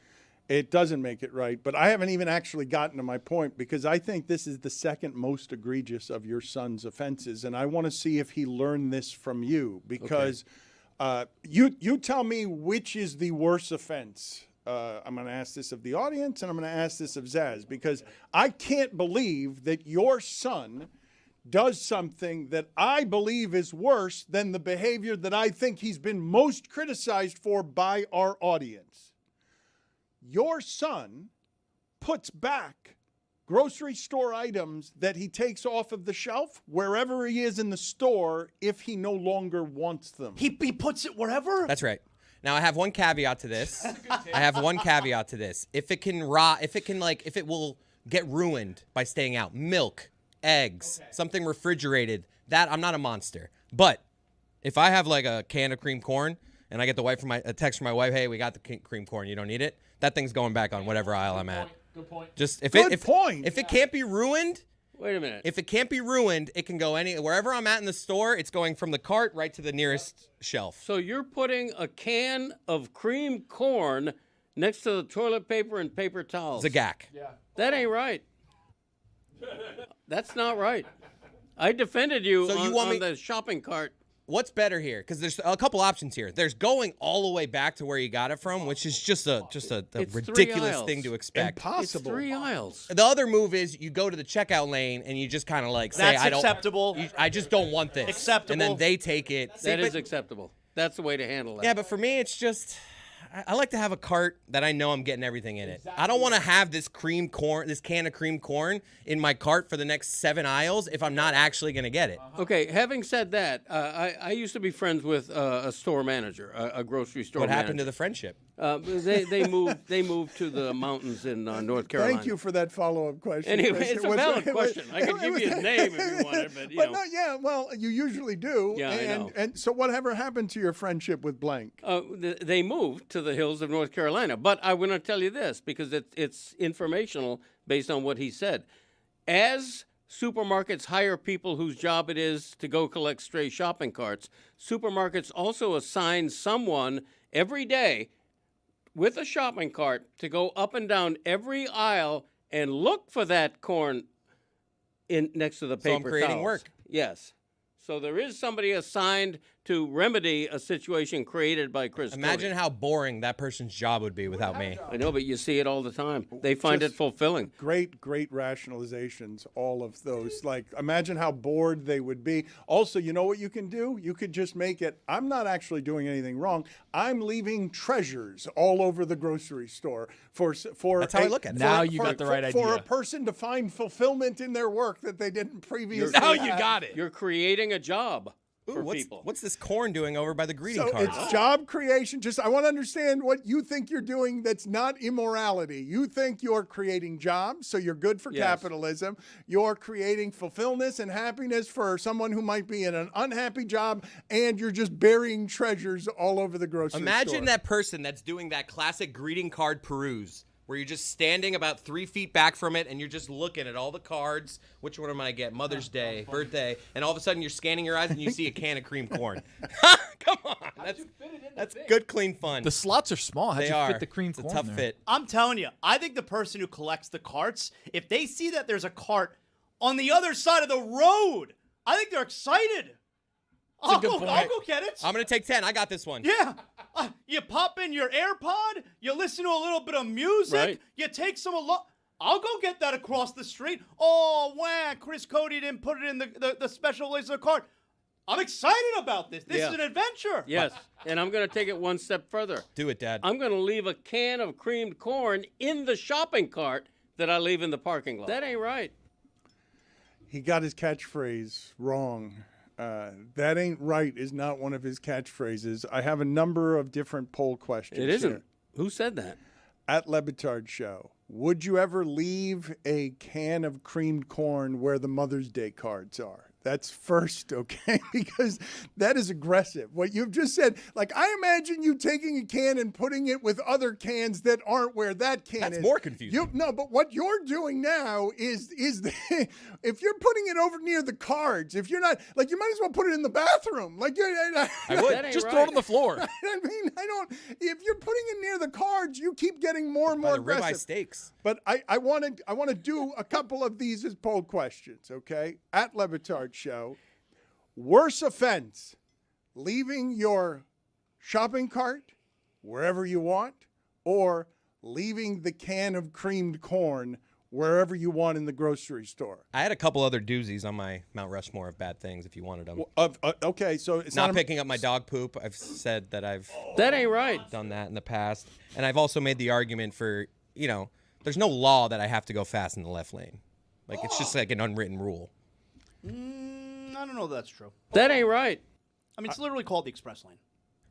I'm talking about on the highway without an express lane, that left lane. Well, but I don't think it is a law. You can't go gag. 45 miles an hour, right? Like, if you can't, you got to go at least 55. Yeah, there are minimum. There's a minimum in all the lanes, though. My point is that it's an unwritten rule, the left lane thing. I don't see, this is one of those things where I've made the argument for it. I go fast in the left lane, Right. but I'm not going to get mad at somebody if I'll just go around them. Like, it's unwritten rule. It's not an actual rule, left lane. Oh, I totally disagree. If somebody's going slow in the fast lane, that's really annoying to me. You try and run them off the road. Well, not quite to that point, but I'll go past them and give them one of these. But I think Chris is right. I think this is an unwritten rule. I don't think it's actually law. I think it's a courtesy. Put it on the poll as well, and I still have to get to the other poll question at Le Batard Show. Going faster in the express lane. Law? Left lane. In the left lane. Law or unwritten rule? Because I think that's an unwritten rule. I don't think that's a law. And also put on the poll at Le Batard Show, does the shopping cart gatherer, when he sees a cart across the street, think of it as an exciting adventure? Because this is what Zaz is claiming, that this person in their job doesn't necessarily get a whole lot of fulfillment from their work, but the ability to go make themselves useful by finding a stray cart makes them more fulfilled in their employment. I'll tell you what, I think the next time I go to the supermarket, I'm going to do that guy a favor. I'm going to put the cart in my SUV's trunk, all right, after I undo the groceries. And then when I leave the shopping plaza and I'm on the road, I'm just going to push the cart out of my car. It's a good idea by you. Yeah, really. Visual. It's a great idea. There's not a lot of things tougher to lift by yourself than a shopping cart. Anybody guess how much a shopping cart costs? Because I happen to know. I thought you were going to say way. How do you happen to know? Get the happen to know music. How do you happen to know this? And Jeremy, have you found for me whether this is a law or an unwritten rule? I have. Officer Roy of the Tampa Police Department explained on Good Day Tampa Bay that there's no speeding one way or another that changes there, but the left lane is indeed legally a passing lane. Yeah. So if you're driving a certain speed limit and you see a car You have approaching to move. faster than you have to move That's over to right. the right lane. Do you think anyone's ever been pulled over for that? Do you think that that's an enforced They should do it with the semi-trucks. If you're a semi-truck driver and you're driving on the turnpike with just the 2 lanes and you're driving just as fast as the semi-truck that's going in the right lane, You're doing the thing again, Jeremy. it's ridiculous. A toast to that, sir. We all heard it. You need to call it out every time it happens. We need to start shock therapying him. We do. Because, yes, when he's performing and knows he's performing. Good day to you, sir. Good day, Tampa Bay. Is that a good name? At Le Great Batard name. Show. Oh, that's a great name. Come on. Is Good Day, Tampa Bay. Here's a good another name? thing. Here's another thing. It is not against the law not to return your shopping cart to the corral. If a cop sees you doing that, he's not giving you a ticket because it's not against the law. But no one said that was against the law. It's selfish and immoral, but it's not technically Immoral, against really. the law. Immoral. My real take on this years ago was I think there's a lot of people that do it and then do what you're doing of like, I'm going to judge you. That was really my take, is that I don't think it's this like crime to do it. I'm like my dad. If it's convenient, I'll put it back. But I'm not going to if it's like crazy. If some parking lots just don't have a corral. I'm telling you, I might wait a couple of blocks as I leave the plaza and All right. then push All the right. cart out. I need to talk more about this, but just to make some clarifications, okay? Because yesterday Zaz called me on something I wasn't prepared for when he said, what's the difference between Jaylen Brown being hurt and being insulted? And what I'm thinking to myself is that you can be hurt without being insulted, but you're unlikely to be insulted without being hurt. That was the distinction that I'm making. When Greg Cody says to me, immoral, I said it was selfish and immoral. You say no to immoral, but you say yes to selfish. Isn't selfish an immorality? Like, isn't it immoral to be selfish? There are so many things higher on the immorality list than what you're talking about. Agreed. There are a lot of things higher on the selfish list, but you'd agree it's selfish. You didn't object to selfish, right? Yeah, I don't think it's mildly selfish. It is the lowest form of selfish behavior. Is it because you, in fact, are selfish but don't want to believe that you're immoral? I'm not immoral. That is why, though. No. Zaz got you, though. That is why. He did not. You taught him this. You taught him this. I didn't. What do you think? I'm giving a seminar on shopping cart behavior. Yes. What do you think I taught him that? No, he watched He's a grown you do man. it. He's a grown ass man He doing watched his own you thing. did it. He didn't need the seminar. He learned. He learned by just The watching. others, they all learn from me.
Nick, before we let you talk about the Steelers, you're in luck because we have the Love Doctor.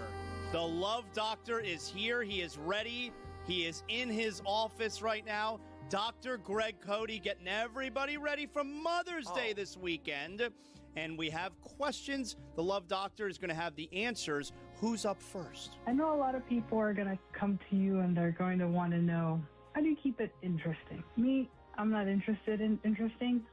So how do you keep it predictable? How do you keep it ho-hum? How do you just let it just be? Was that Jason Tatum asking that question? Young lady, you are my kind of gal. That's my lane. That's my lane of romance. I invented predictable. Nobody has perfected the art of dull routine like yours truly. As a matter of fact, little inside information here, my wife and I schedule our naughty time months in advance, like doctor's appointments. Quite often, she'll have to cancel because she said something came up. Unfortunately, sometimes I'll have to cancel because something didn't come up. That kind of thing. It's a good look for us. Do we have another question for the Love Doctor here after such great advice? With Chris listening. Oh, we're doing it, baby. What are you guys doing, man? Oh, you want question number 2? Yeah, let's go question number 2. Oh, yeah, Greg. Hey, man, I need your help, man. So I'm out of town for Mother's Day, trying to figure out what can I get my girl for Mother's Day in another city. Oh, wow. Buddy, I'm worried about this. Not one, but 2 of the Love Doctor's marriages began rending like cheap fabric when Greg was either out of town at a sporting event or away at a doctoral conference. And the exes were doing the clandestine bumpy bump behind my back. Jack, I suggest you get your girl what you'd never expect, a private eye to keep an eye on her randy ass. You know about that randy ass, Nick? I don't like this at all. Thank you, Love Doctor. Don't go anywhere. We may go back to you. Appreciate you. I don't like this at all. Somehow the least embarrassing Cody on today's show. Wait till Nick finds out that Chris, with Greg sitting nearby, admitted about a half an hour ago that when he's having a hard time becoming aroused, he thinks of his wife's twin sister to get in the mood. It was a shocking revelation. That's what happened, Nick. Shocking. That happened. Yeah, he did. No, he did. Yeah, he did. Yeah, he did. He did. It was shocking. Unnecessary also. I don't like... This isn't... Again, I might need a mean here. This isn't K-Fab. K-Fabe? K-Fabe. Which is it? I don't know. K-Fabe. Wrestling nerd here at your service. This isn't... Zaz could have Thanks, helped there. Mike Ryan. This isn't K-Fabe. I don't like this at all. And I would appreciate if you guys turned the music off. This is not great. So the Steelers. Are you ready to do your catchphrases? I heard there's some controversy around the. It's the Greg Cody Show featuring Greg Cody. He is counting down his top 50 catchphrases of all time. It has been a successful months-long joke. What is the controversy surrounding your catchphrase list? What is the issue? It's big. The controversy is that based on quality demand, the catchphrase countdown has suddenly increased from a top 50 to a top 60. What? That's what? right. And it's controversial. Of course it is. You told us it was a top 50, and we told you it was something you were making up as you went along, and that you weren't going to get the numbers right, and now you just changed it. He botched it to such a degree that there are so many good ones left that we're just pushing all the current I knew that was going to happen, though. That's exactly what you were saying. Your brain beating me. How did this happen? What was the ruling? What did the committee get together and decide? How did it happen that it got expanded? Now, no one's going to complain about this because more catchphrases is great, but we told you this was going to happen, and we told you this was a sloppy list by you. The others, they all learn from me. Yeah, right. No, I looked at all the catchphrases remaining, and there was only 14 left, but there were like 20-something good ones. So Thank you. Let's go. Wait a minute. So how did you do it, though? Are there now? Is there now a new list, 50 to 60, or No, what are you doing? Everything that's been said is just like what was 50 is now 60. Yes. There were 14 left, and now there's 24 So we're left. not in the top 20 anymore? Now we're at 23 we were and in 24. the top 20 of the countdown, and now we're at 24? I'm telling you, they're bangers, though. They're just bangers There left. is nobody that's actually upset about this development. Come on. You've got to honor the list, though. I'm telling you, I got a peek. I don't know the exact order, but I got a peek of what the top 10 looks like, and it is just banger after banger. Yeah, Yeti hated it. He's against it. Yeti thinks that we should just make him live with the world he gave You us. should. Like, I asked you several times throughout this whole process. Have you thought this out? Have you planned out the list? You know that there are 50. You kept assuring me that you have it all under control. Driver comfort is paramount. He ain't wrong. You know, part of the beauty of me is a bit of serendipity, a bit of You're the kind of guy. unpredictability. And so the same is true with this list. Okay, whenever you do a countdown, Zaz, bank this information for your future. Whenever you do any sort of a countdown, controversy is good. You want somebody to say, that sucks, that should be lower, or that's, wow, I can't believe that's not higher. So wait, so what used to be 50 is now 60. Yes. So we've gotten fraudulent rankings up to now. All the numerical rankings we've gotten up to now are all wrong. He can give you the updated, like number 60, he can give you the update of whatever. I know, but they're all, every previous incarnation of this that we have given the American public and internationally has been wrong. I would say adjusted more than wrong. Adjusted. Maybe to Greg's credit, too, I've never heard of a top 60. Thank you. Well, how do we know it's not going to end up being 62 because he's going to think of two more on his way home because he didn't plan any of this out? It would never be 62. It could bump to 65. It would never be a number like 62. We would obviously go in fives, Dan. Here's also the thing. This is a big question of mine. So you have left 10 out, which is...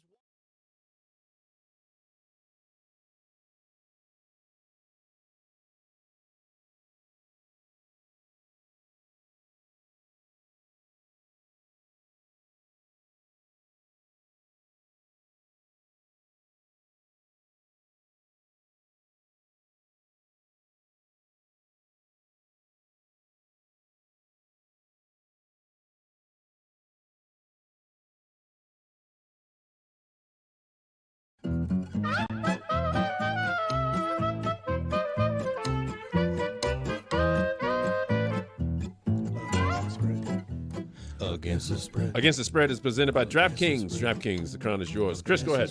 Man, do I love the World Cup. It's been so much fun. Tonight, 10 p.m., Colombia against Uzbekistan. Minus 1.5 goals. I think they could win this game by 3.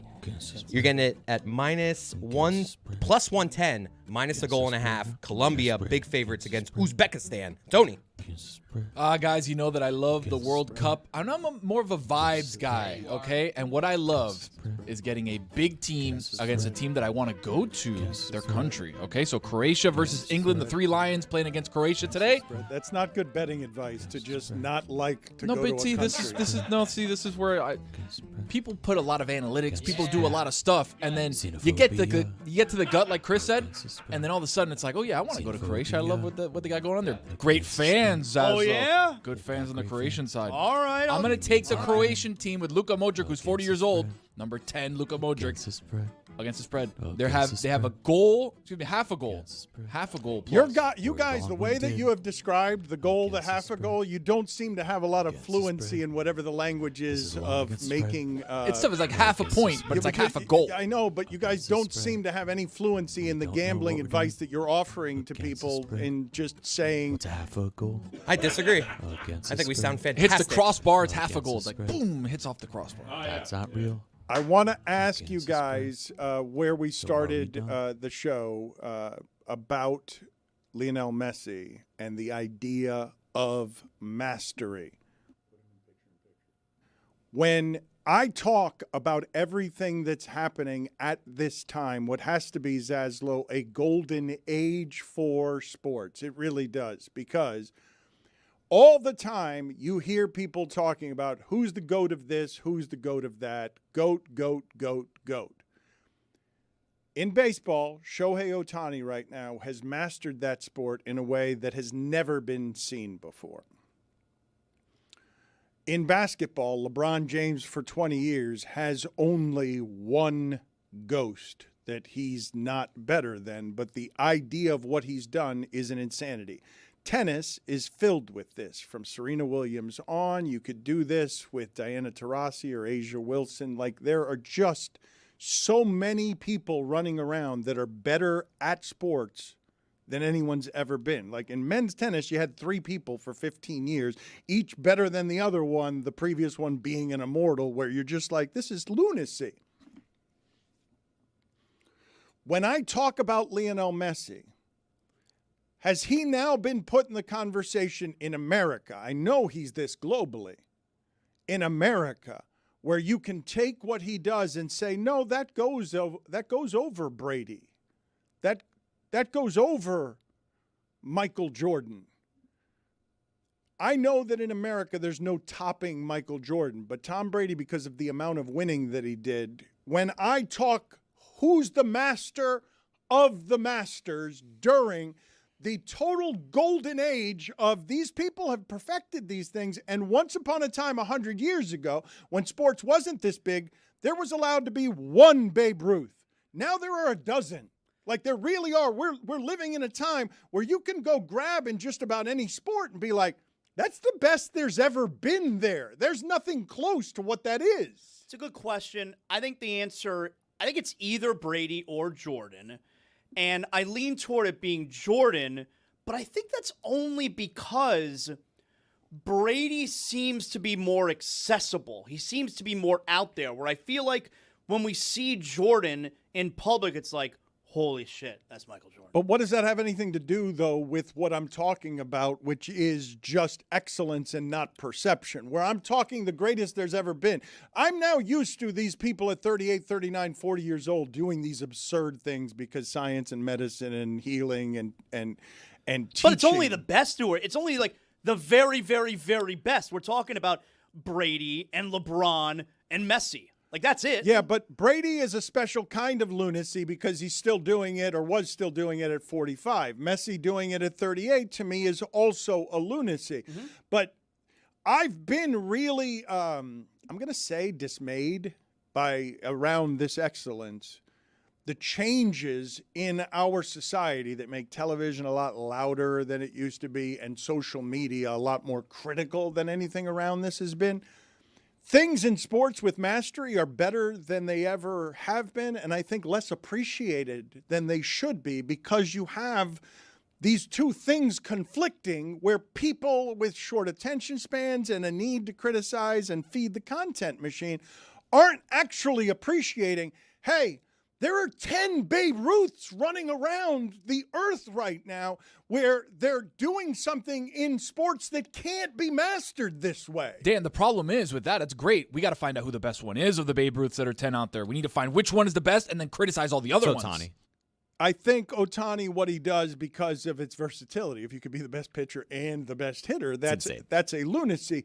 But the reason I'm tying it to Messi now is because it wasn't that long ago. And this part is just stunning to me. It wasn't that long ago, it was the last time he won the World Cup, that people were wondering if he could ever win big. And now he's starting another World Cup with 3 goals that if he didn't have the previous title, what we'd be doing to him right now is, yeah, Messi, whatever, but can you do it at the end? But because he's done it at the end, now he gets into this conversation. He's been in it, obviously, in every other country. But does doing it in this country at this age end up doing something for Messi's legacy that couldn't be done if he didn't come to America to put him in the conversation with these people where you're like, look, soccer's never been played that way. There's just never been anybody who can walk around out there, keep the ball on a string on his foot like that, and see something that no one else on the field sees at all times. And also with the precision, yeah, the goalie might get his hand on that ball, but he ain't going to stop it because Messi is out there. He's out there with a pea shooter. Like, he just has an expertise that no one else out there has. Oh, my God. Like, the second goal that he scored yesterday, that snipe to the top shelf. I assume you're saying when he comes to the States, You're talking about MLS as opposed to us hosting this World Cup, right? Well, I'm just talking about all of it because when you start the World Cup, okay, as the defending champion in MLS, doing scoring no one's ever seen in the MLS at 38 years old. Defending World Cup champion. Yeah, and you're the defending World Cup champion. What he's changed in the last 4 years, 4 years that when soccer players at any point in my lifetime have been 34 to 38 years old before now, they get bad. Like, that's how that one works. You don't get better. You don't improve your reputation from guy who's a joker to guy who's the best we've ever seen across all of sports unless you do the kind of winning that he's done the last 4 years. Brady has had all that mastery. We wouldn't make him a master if he didn't have the 7 titles. I actually think that Aaron Rodgers had the same kind of mastery, but because he didn't have the winning to go with it, he will not be in this conversation. And in soccer, all you need is one World Cup. You don't need to chase ghosts of 6 World Cups because nobody has that. So it's not like I'm chasing this thing. Once I have the one, I'm golden for life. And appearing in 6, which is what Messi has done now, 6 World Cups, that's crazy. I mean, that's a 20-year span. I think what you're doing with the Rodgers to Brady thing, Dan, is about the sort of robotic nature of Brady, while Rodgers had that beautiful creativity that you get to see from Messi, that you even get to see from LeBron. Iman Shumpert was talking about it, I believe, yesterday, where he was saying the thing that's so special about LeBron is that even at this age, he plays with creativity in a way that, like, we talk about Jason Tatum or all of these other guys who are these AAU products. Here's what Shumpert had to say about LeBron. He is a 41-year-old kid. Yeah. They say you act exactly how you act when they handed you money. You could tell LeBron got paid at 17. Yeah. Ben saw that. Shit, younger than that. It's raw, though. 17, no, that's 16. you put that in a nice perspective. Yeah. It's the reason that he that cold, because he think like a child. Like, when you was 17, I'm sure you probably was like, it's like before you get to college and they break you, where it's like, that creative mindset where you like, but why, coach? We could just do this. And it's like the coach explained it to you, and then you stop, like, even questioning the coach. You like, let me just go out here and do what I'm supposed to do, handle my business, make sure we win, and then boom, I want to climb up the ranks. I don't want them looking at me like that. Bron went at 17 while he was still curious. Yeah. And got to navigate through that. Now, he didn't get to keep one coach, but he got to navigate. You know what I'm saying? It's like, now it make sense for me. Like, damn, bro. He at that level now. But that's how he got there. It's like us with our kids now. We ain't had none of this Instagram. We ain't know what workout. You got to the league with not knowing what workout you was doing. You just hooping. Zaslow, I have thought over the last 20 years of LeBron that there would be any number of spaces and places for him to lose the joy because of what changed in, like, no, it can't just be excellence. It's not creative. It's got to be better. It's got to be better. It's got to be better than Jordan. What is Greg doing out there? Why are people gathering, people who work for us, people who I need paying attention to this show and producing the show? How is it that they have... A shopping cart costs about $175, and here it costs a little bit more if it's got the apparatus on the wheel that prevents it from being removed from the parking lot. It costs more like $325. But the point is, when you move a shopping cart, no matter where you move it in the lot, it does not devalue in price. So it is not saving the store any amount of money if you walk the convenient 14 steps and park it next to the tree next to the parking lot where my car is parked, or if you walk 111 steps to the cart corral, which is totally inconvenient, especially because even though the sun is out, it's starting to rain a little bit. Okay, so I'm here on the cart. What I'm going to do is I'm going to take the 14 steps and put it right here, which is right next to where my car is parked. Okay, I have a beautiful 1994 Toyota Corolla. It's parked right here, 14 steps away. Why on earth am I going to walk 111 steps and move it here in the corral? Because here's the thing. The cart boy just came out of the store. Can I go out there? It's a good seminar. I wouldn't blame you if you were out there. It's more entertaining than what we're doing in here. Do any of you call it the corral? Is that what it's called? Yeah. The shopping cart? What? Yeah, that's what it's called. The Silver Corral. That is what it's called? Yep. I don't know what the other name for it would be. Put it on the poll at Le Batard Show. do you call the place where they gather the shopping carts the corral? Because that's not something that I've heard before. The other thing is that it's not against the law to leave the cart here. In fact, the truth be known, I used to be best friends with a Publix manager. He says he preferred it when people don't use the cart corral because the cart corral gets filled up very quickly. And so the cart boy has to be dispatched more often to empty the cart corral than he does when carts are left randomly all across the parking lot. So the cart boy, whose main job is to be the bagger at the checkout aisle, he now has to be, there's only one cart boy per store. So if the cart corral is filled, he has to be deployed He's a lot breathy more because he's been out there for a long time talking. That's Great seminar. We're at 30 minutes of the seminar already. It's a great seminar. I understand why everyone is gathered around. That should be done in a stadium full of people.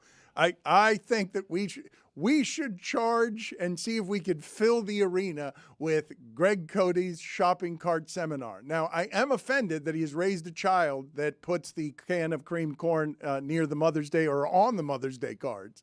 I'm shocked by that. Do you realize, Chris, that if someone is looking for Mother's Day cards filled with a sentiment of love and appreciation and they see a can of creamed corn, you have diluted that experience. If that is over there, you have ruined someone's relationship temporarily with their mother and with other humans because of the disgrace it is to have a can of creamed corn in that section of the store because you're lazy and selfish and didn't want to go put it back. Or I just created a two-bird situation. Someone who needed corn now gets their corn while getting their card.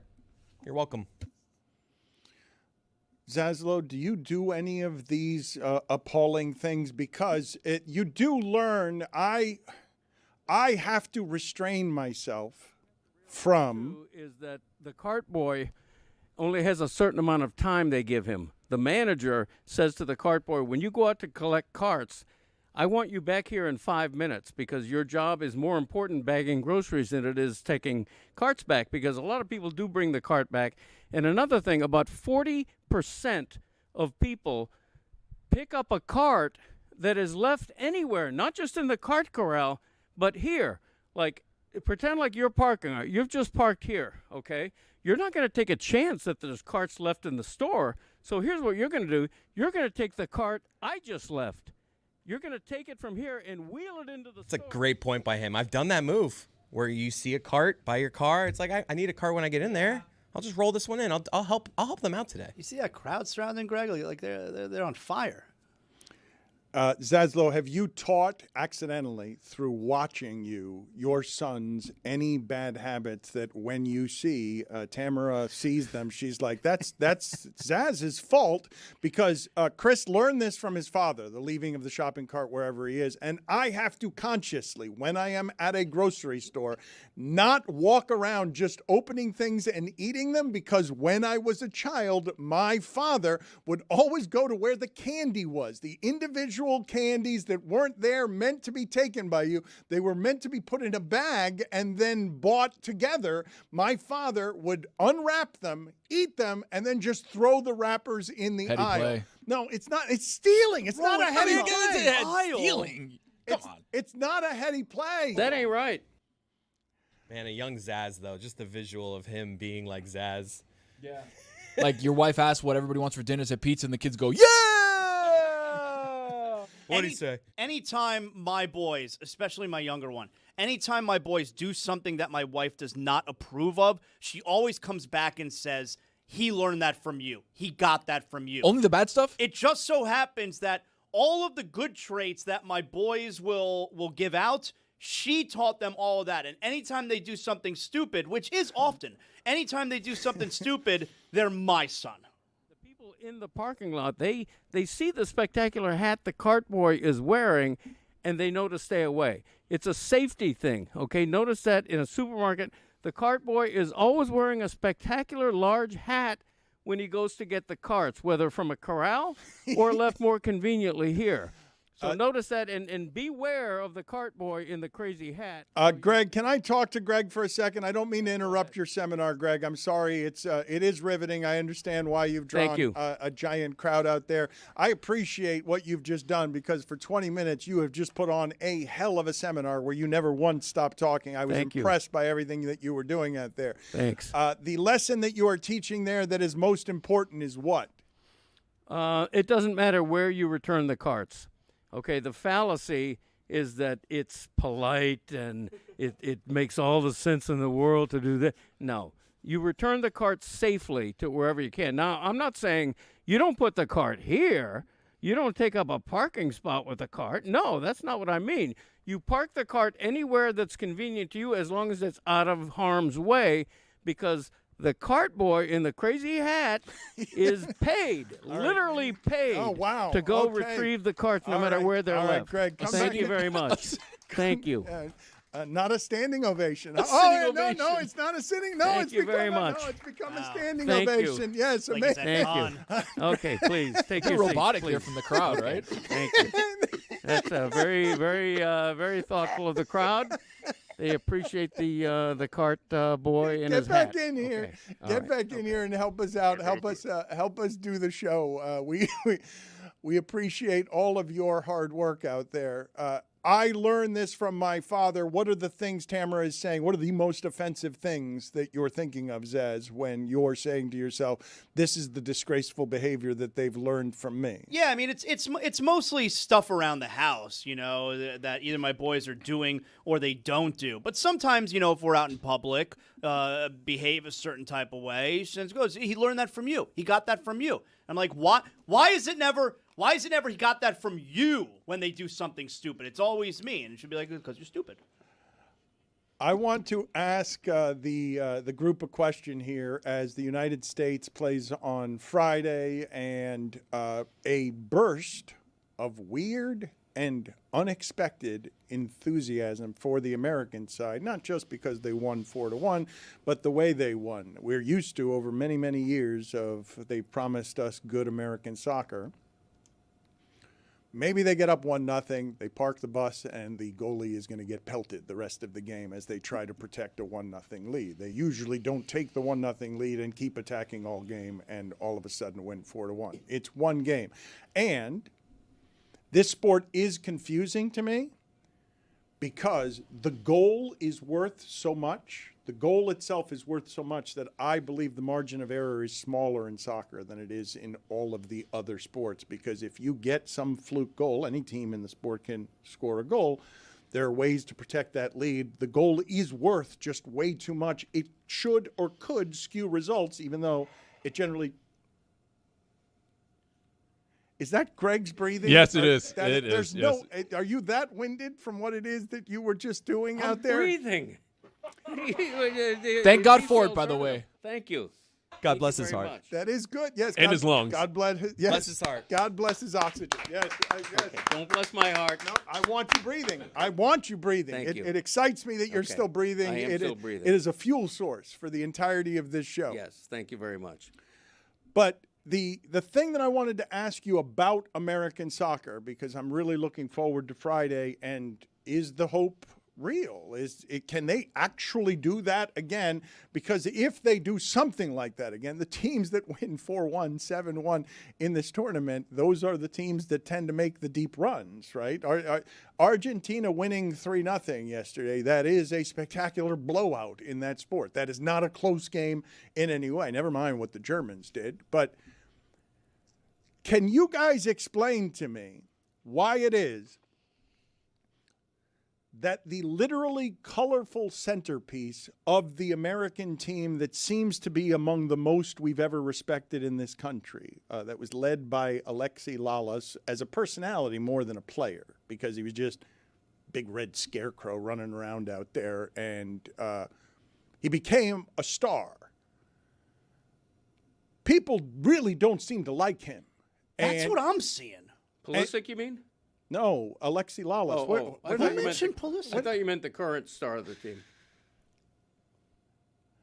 how did you not know who I was talking about when I said literally the big colorful star at the center of the last World Cup team that was I didn't popular? hear the last World Cup team. But I was making the point that he's a redheaded person and that he's literally colorful. Pulisic is the very opposite of that. Right. Like his red, white, and blue are colorful, but there's nothing else about that human being that is colorful. Yeah, many people don't like him, though, so that's what I thought you meant.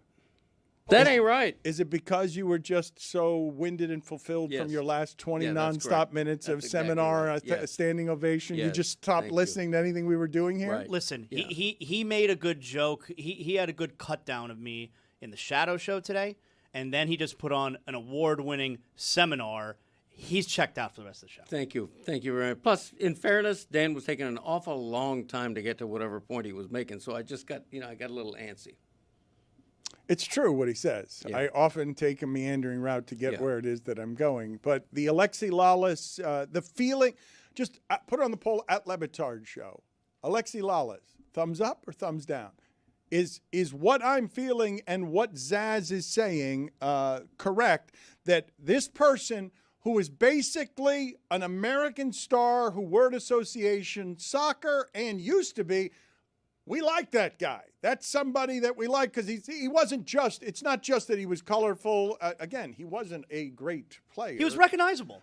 He was recognizable, but he was also colorful personality-wise. Like he had big opinions. He still has big opinions. There are plenty of people who don't like his politics. That's part of it now. You can't. Is that what it is? Because I feel like everything I see of him online, it's people saying like either A, how terrible he is, or B, that Thierry Henry and Zlatan want to fight him. Zlatan. You need me to tell you who Zlatan is? Yeah, I don't know that fool. Well, you just made him Latin. You just, instead of making him Zlatan, you made him Zlatan. That ain't right. Greg, do you have any opinion here as somebody who's covered Alexi Lalas for a long time? We're talking about somebody who's been in the mainstream around soccer for 30 years, teaching us to love soccer, making Americans care about soccer. Alexi Lalas, I would say, is one of the biggest names in the history of American sport and American soccer, even though he's not one of the best players in the history of American soccer. I think he was a pretty good player, but he wasn't a goal scorer per se, so that's why he's not thought of as being a bigger star like Clint Dempsey or Landon Donovan or some of the others. I think Alexi Lalas had a really nice career, and he's a very successful broadcaster. I don't listen to him as a broadcaster enough to have a strong opinion on whether he's any good as a broadcaster. But you do get the sense, like what we're talking about, you are hearing these criticisms, right? Mm-hmm. I am, but I don't have a strong opinion whether they're valid or not. Like, I have heard criticism about his politics and why'd he say that, why'd he say this. But in terms of his soccer analysis into a microphone, I don't know whether he's good or bad. Give me names that you associate with American soccer immediately, because I don't know if Lalas is second, but it's Landon Donovan. His hair. Sure. It's pretty. Taylor Twellman. It's pretty high on the list, and it doesn't have to do with greatness. It has to do with are you a personality? I'm not disparaging the career of Alexi Lalas. The career of Alexi Lalas, though, is not stardom because of the merit of the play. He is not a star because his play was so excellent that it required stardom. It's because it came in a colorful package. It's basically out there with big red hair, scarecrows running around out there, and then he gives the good interview after the game. He's almost, I'm going to say, in American soccer, I think I have this right. You tell me, Greg, as our expert, if I don't have this right. He might be just about the only guy in American soccer who actually increased his stardom with personality instead of play. Like it was all, not all packaging. He was good enough. I'm really not meaning to disparage him, but his stardom does not reach his stardom is bigger than his play was excellent. I would agree that his stature as a soccer broadcaster may be greater than his stature as a player that gave him that opportunity. I think we just haven't had enough great players. It's a really small sample. Like size. Tim Howard was a good broadcaster, but he was a great goalie. So to your point, he was better on the field than Lawless. You said you hear American soccer. What do you think? I think of like several women before I think of any of the men. Yeah. True. As a voice for American male soccer, though, as a voice for correct. American women's soccer has been better than men's soccer, but right now we're talking about the game they have Friday, and we're talking the specifics about Did America turn on Alexi Lalas? Like, is that what has indeed happened? When I think of, it's not just American soccer and a name associated with it. He's been a voice for this team for literally 30 years. I feel like the people, and obviously Mike would probably have a better ear because he's in those circles and group chats and stuff. I feel like my boys that watch soccer, that follow soccer, have always been down on Alexi Lalas. It's not a thing of like, oh, now they're down on him. They've always been down on him from some of his takes, from some of the things that he says about the play on the field, stuff like that. So it's always been like a baseline of, he's not that good. I'm under the impression that we have this conversation every 4 years. Every 4 years when we see Alexi Lalas on our TV, we are having this same conversation. It doesn't help that he has Zlatan next to him. Yeah. Because Zlatan is just got the charisma. He's got aura. He's got it all. Zlatan. I just don't want to keep calling him Latin. It sounds like you're saying he's got a Latin guy next to him. He doesn't have a Latin guy. Do they have a Latin guy there? Zlatan. It'd be crazy if they did that for America.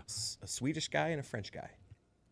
Greg, what are you expecting on Friday from our team? Because I don't believe that after one game you could ignore 30 years, more than that probably, this is the year the American soccer team will make some sort of leap, and it's never actually some sort of leap. Yeah, the popular thing is let's not get carried away, right? It's one game.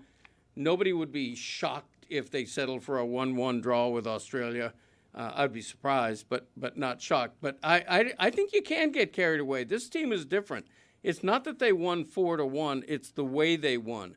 I have rarely, if ever, seen a U.S. men's soccer team in a World Cup that aggressive and that impressive offensively. Pulisic's their best player, and he was the fourth or fifth best player in that game because they had so much talent around him. They have a coach who's an accomplished coach. So I think this is the real deal. I think they're going to handle Australia pretty easily. If we kick the shit out of Australia, it might be on. Look, they're obviously going to get to the next round, which at this point I think goes without saying. But then they have to beat. It's like Chris we had Whittingham on my podcast, and he said, and I totally agree with him, the U.S. begins to get respect if in the knockout stage they beat a team that makes everybody go, wow, really? And there are only like 6 or 7 of those teams in the world. Okay, it's Spain, France, Brazil, Argentina, Germany. If they Portugal, if they beat one of those teams in the knockout round, then people are convinced that U.S. soccer has arrived. Put this on the poll, big poll day, at Le Batard Show. If we kick the shit out of Australia, it might be on. Yes or no? Who's that? Yes or no? That was your kid. I want you to spell. If we kick the shit out of Australia. How would you spell that, Zaz? That's one of your catchphrases. Is that like an E-E-H-H thing? Is there a W in there? I dare you to steal that. Double dare you. That might be your top catchphrase. Congrats. Oh, don't worry. I'm compiling a list. I bet you are. I'm going to display it. Don't worry about that. Okay. 4 steps ahead of you. What was that word again? He said? I can't remember. I'd like to hear it again, though. If we kick the shit out of Australia, it might be on. Oh, there's a G in there.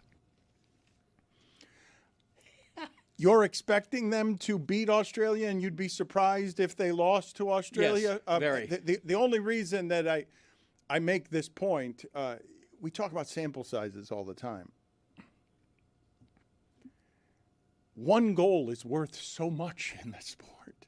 We don't have any other sports that end in 0-0 ties. And if you get in a one-game sample size, a one-goal advantage, because you got lucky, you got a penalty kick, something, there are just these huge distortions that can happen to who's actually better, because even when Messi and Argentina are that much better than somebody, the victory is only 3-0. Like, that, you're talking about something that seems like it could be subject to randomness a little more than the average sports thing, where if I keep giving you 100 chances, over 100 chances, the better thing is going to reveal itself. Over 1,000 chances, the better thing is going to reveal itself. But when you get 6 corner kicks a game as the greatest advantage, you're just not getting that many opportunities because of how skilled everyone is. When we talk about the precision of all this stuff, okay? The expertise and the mastery of it, the loneliness and the boredom that Drew Brees talks about when he says, excellence is lonely. These countries are sculpting this very specific thing every day, every week, for 4 years to beat you by a goal. By one goal. They're sitting there, sprints, everyday sprints, precision, get it to Messi's foot on this spot, for one goal that wins one of these 0-0 games. And it's with the biggest stakes. It's not Wemby can come take 7 shots the last 2 minutes of the game. You get one shot. It's the Olympics, and you get one shot at this. You get the group stage. That allows everyone to screw around for 3 games. Like, okay, you can have a bad one in here, but once we get out of here, you can't have any bad ones. You have a bad one, you're done.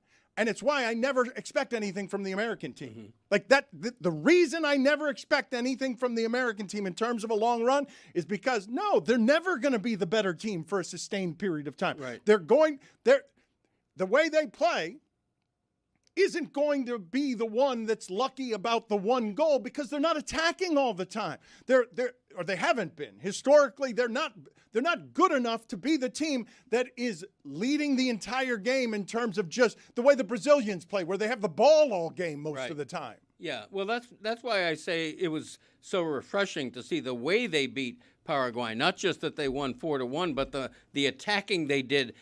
It did not look like a U.S. soccer team that I'm used to. It looked like something, a totally refreshing brand of aggressive soccer with 4 or 5 really, really talented offensive players on that side. I think it was so impressive. Hope then, after one game, they've convinced you. You are now expecting, if you expect them to beat Australia and they've already got a 3-goal differential, you're expecting them to advance beyond this round. Yes, I'm expecting them to beat Australia. For sure, and they will absolutely advance past this round.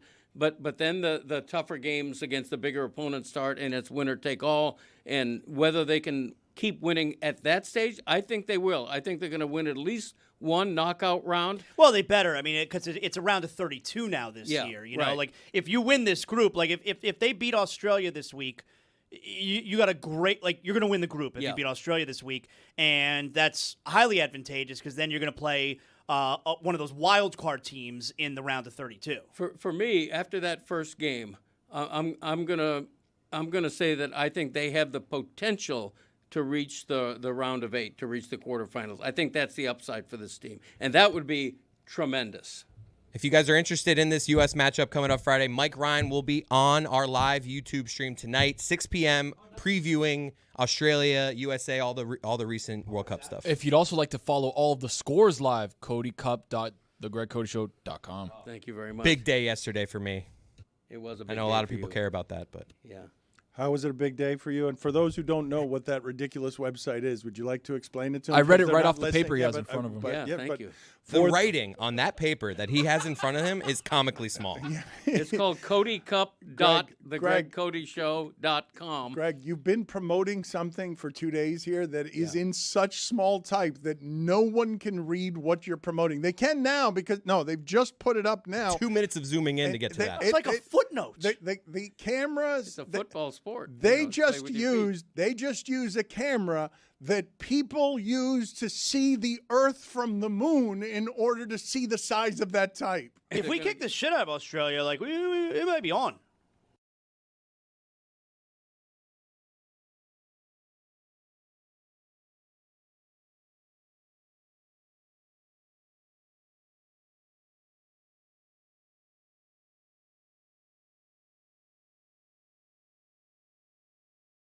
I have to go back to Chris Cody here because I'm not sure that I knew this. I have to go back. So you're married to an identical twin. That's right. Okay, I have questions. Go on. First, not too many questions. Well, I know your father's sitting right next to me. It's a little weird. Okay, so first question. No wonder they're into swinging at that house. Were you always able to tell them apart? Not at the beginning when we were just dating. Her sister has like a beauty mark on her face, so I was like, mine's the one without that. Okay. My next question is, a lot of times, your wife or your girlfriend will be like, you think my sister's attractive, don't you? You clearly think her sister's attractive. That's right. Undeniable. If you think your wife's hot, you think her sister is hot. My sister-in-law's hot. That's There, I said crazy. it. Right? I've never said that to her before. No, you got to say that, though. Well, you must think she's hot. But Zaz, here's the deal. Everyone with a hot sister-in-law thinks their sister-in-law is hot. He's the only one who's allowed to say it out loud. That's the difference. That's true. That's true. Not like the rest of us are like, oh, my sister-in-law is terrible. Like, if you got a hot one, you're like, oh, my God, she's hot, but you just can't say it out loud. Yeah. And are they actually different? They're very similar in a lot of ways. So how'd you choose? The other one was taken. Papa Cody, wait a second now. You experienced this. I mean, do you find one more charming than the other? At the very beginning, I, too, had difficulty telling them apart. But do you like, now that you've gotten to know, presumably both of them pretty well, do you think that your boy made the right choice between the two? I have to say that. I mean, of course he did. Oh, my goodness.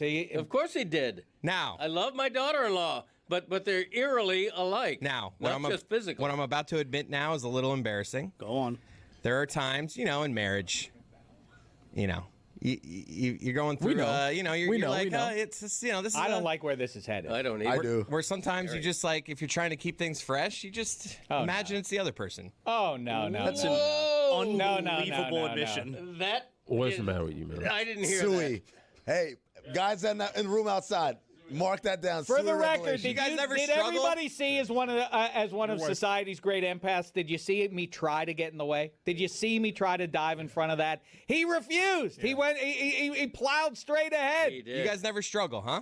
Your wife clearly does not listen to this show. Sure doesn't. You got no worries that this is getting back to her. Tony, how you feel about that admission? Not great. Yeah, not great. Even though, admittedly, Chris says that his wife doesn't watch the show, which is good, right? Very so he good. feels like he can shoot from the hip here and not really be taken to task, like Dave said. Very good. But the issue is, sometimes some things are so flammable and so big that they peer through the veil of Chris saying, "Oh no, my wife doesn't watch a show," where she's like, "You said what?" That was bigger than the show, man. Bigger than the show. Let's not clip this if we can. That was an incredible admission. It really Greg, was. what did you make of all that? A little bit unfortunate. I wish he hadn't said that. It could come back to haunt. You guys never struggle. Well, in the context of this show, you can always say, I was just kidding. Of course I was just kidding. But will she believe you? I was. Okay. What is the Nick Bobick? It's a 60s song. The name game. Nick Bobick. Banana Bofick. Me, my Momick. Nick. Rosanna, Rosanna, Rosanna, I'm the kind of guy that Nick. Who made it the salad? Hey, Butterfinger. Who made it the salad? Nick Bobick. Who made it the salad? Georgia. That's not correct. Very good. It's a parrot that says very good out of the side of its mouth. That's correct. What does this have to do with the name game? I'm not going to take a quiz. Rosanna, Who made it the salad? Me, my Momick. Let's go States. We're rolling now, huh? That's not correct. Doesn't make it right. Don't go showering to try to please me.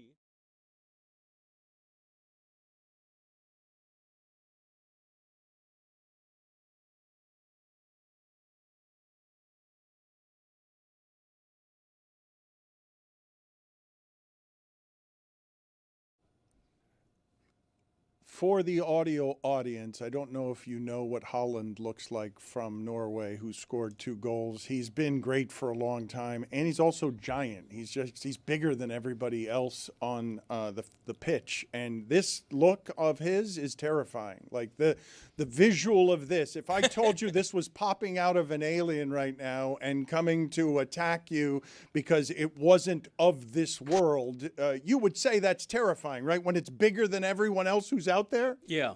Plus, the little bow in the back of his hairstyle is also pretty interesting to look at. He looks a little bit like Hans Gruber's brother in Die Hard.